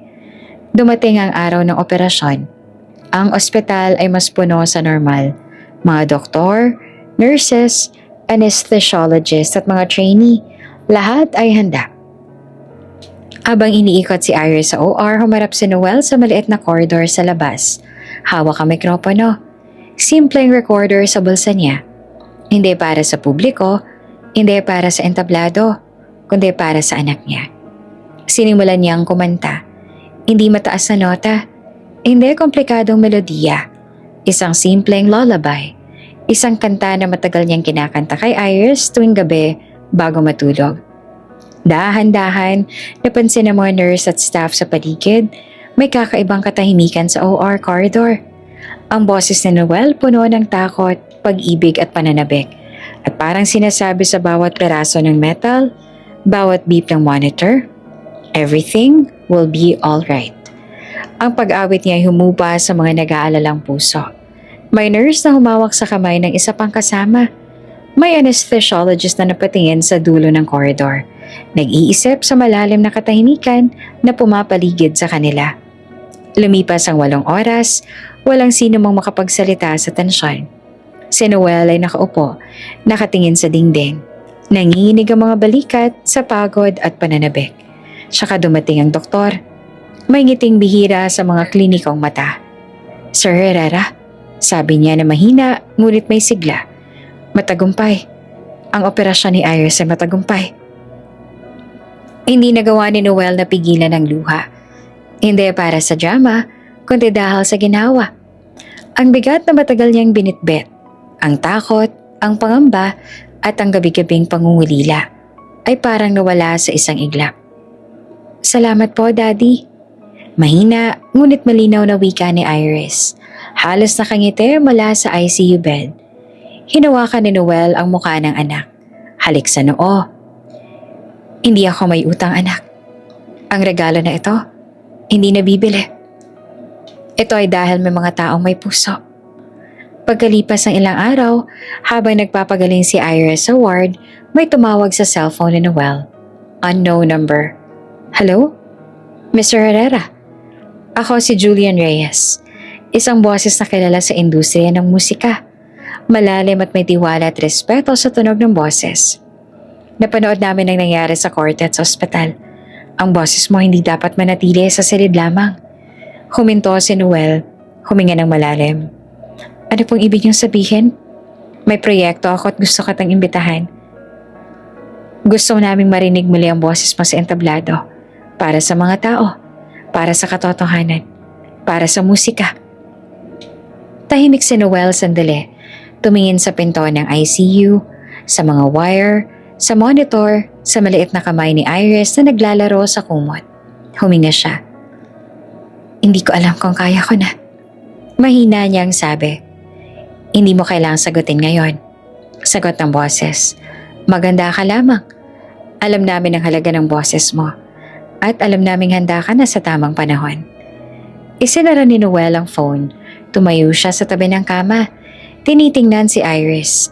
Maliit pa, ngunit may pusong matatag. Anak, bumulong siya. Parang may entablado na naghihintay sa atin. Hindi dahil sa pera, hindi dahil sa pangalan, kundi dahil sa boses na dapat marinig. Ngumiti si Iris. Daddy, sabay tayo? Tumango si Noel. Sabay tayo. At sa labas ng ICU, sa pasilyong puno ng liwanag, alam ni Noel na sa wakas ang boses niya, ang musika at ang katotohanan na magsisimulang muling umakyat sa entablado. Ito ay regalong hindi mabibili, ang pagkakataong magsasabi ng totoo sa pamamagitan ng boses. Isang taon ang lumipas at ang Asteria Performing Hall ay muling puno. Ngunit ngayon, iba na ang enerhiya. Ang mga spotlights ay hindi nakatutok sa isang superstar para sa self-promotion, kundi sa boses na ipinaglalaban ng katotohanan. Sa entablado na walang takot at walang halong peking nota. Si Noel Herrera ang nakatayo sa gitna. Hawak ang mikropono. Hindi na siya janitor na may mop sa sulok. Ang damit niya ay simple pero elegante. Hindi para magpakitang tao kundi para sa propesyon, para sa musika, para sa bawat kwento na gusto niyang marinig. Sa front row nakaupo si Iris. Malusog, masigla, nakangiti at kumakaway sa bawat tao sa paligid niya.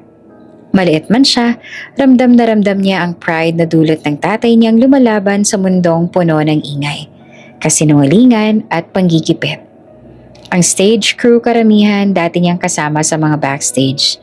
Janitor, sound engineer at technician ay naroon. Ngayon, kasama sila sa pagbuo ng konsyertong naglalayong itaas ang mga artist na karaniwan ang nawawala ng pagkakataon. Welcome everyone! Panimula ni Noel. Ang ngiti sa labi. Ngayon, hindi na lang ito tungkol sa musika. Ito ay tungkol sa bawat boses na tahimik noon. Pero ngayon ay handang magsalita. May palakpakan, may mga mata na namumula sa damdamin at alaala ng mga nakalipas. Bawat kanta ni Noel ay may kwento. May kasamang testimonya ng mga artist na dati nawawala sa spotlight. May mga batang singer, musicians at performers mula sa working class backgrounds. Lahat may pagkakataon ngayon. Sa likod ng bawat recording, may tamang credit. Walang pinagkukunan ng pangalan. Walang ghost singer. Walang backtrack na nagpapanggap. Bawat nota ay totoo. Bawat paghinga ay sa kanila. Para sa lahat ng nagsimula sa maliit na entablado, sa maliit na silid, sa maliit na pangarap. Ito ang inyong oras. Sabi niya bago sumabay sa susunod na kanta. At dumating na ang huling bahagi ng concert. Ang liwanag ay nakatutok sa entablado. Pero may mas malinaw na liwanag sa gilid. Si Iris, nakatayo sa stage, hawak ang maliit na mikropono. Daddy, bulong niya bago magsimula. Ngumiti si Noel. Handa ka na ba? Tumango si Iris. Oo. Sabay silang kumanta, isang duet. Ang boses ni Noel puno ng karanasan at tapang. Ang boses naman ni Iris malinaw at inosente, puno ng pag-asa. Ang kombinasyon nila ay parang simbolo. Ang mga natutunan mula sa nakaraan, ang nakamit sa laban, at ang pangarap na buhay na buhay. Ang audience ay tumayo, may mga luha, may mga ngiti, may mga palakpakan na sumasabog sa buong hall. Hindi lamang ito konsyerto, ito ay pagdiriwang ng katotohanan at tapang. Sa gitna ng kantahan, nakita ni Noel ang mga dating ka-backstage, ang matandang janitor, ang producer na dati nakipag-usap sa kanya. Ang mga artist na ngayon ay may pagkakataon. Sila ay kumakaway, sumasabay, nagbibigay respeto at pagkilala. Pagkatapos ng huling nota may katahimikan sandali. Parang ang mundo ay huminto. Nagpapaalala sa lahat ng pinagdaanan, sa lahat ng nawala at sa lahat ng ipinaglaban. Lumabas sa screen ang huling linya, nakasulat sa malaki at malinaw na letra. Kapag tumanggi kang manahimik, nagbabago ang mundo. Tumunog ang huling palakpakan. Huling sigaw ng damdamin. Hindi lamang para kay Noel at Iris kundi para sa lahat ng nakinig, nakakita at nakaramdam ng katapangan na ipinakita sa entablado. Sa backstage, hinawakan ni Noel ang kamay ni Iris. Alam mo, sabi niya, ang lahat ng laban natin, hindi lang para sa atin, kundi para sa lahat. Tumango si Iris at hindi na tayo tahimik. Sabi niya, ngumiti si Noel. Hindi na talaga. Ang spotlight ay bumagsak sa kanila. Hindi bilang pagsikat sa isa, kundi bilang liwanag para sa lahat ng boses na kailanman ay pinatigil, pina-ignore o pinaniwalang hindi karapat-dapat.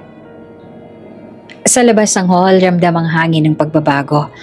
Parang bawat nota, bawat salita, bawat akbang ay nakatali sa bagong simula. At sa entablado, sa bawat puso na nakikinig, sa bawat mata na nakakita, at sa bawat boses na nabuksan, alam ng lahat, mayroong liwanag sa tapang, may proteksyon sa katotohanan, at may pagkakataon na ang isang ordinaryong tao ay maaaring mag-iwan ng ekstraordinaryong bakas. Walang pretensyon, walang peking nota, walang natakot. Ang konsyertong ito ay higit pa sa musika. Ito ang buhay. Ipinahayag sa pinakamalinaw na paraan. Kapag hindi ka pumayag na manahimik, kahit na maraming gustong patahimikin ka, nagbabago ang mundo. At sa gabing iyon, sa gitna ng liwanag, musika at ngiti ni Iris, nagbago nga. Bago ka pa lang sa channel neto, ibang kwento ni Ate Jane, istorya mo, ikwento ko. Huwag kalimutang pindutin ang notification bell at subscribe button.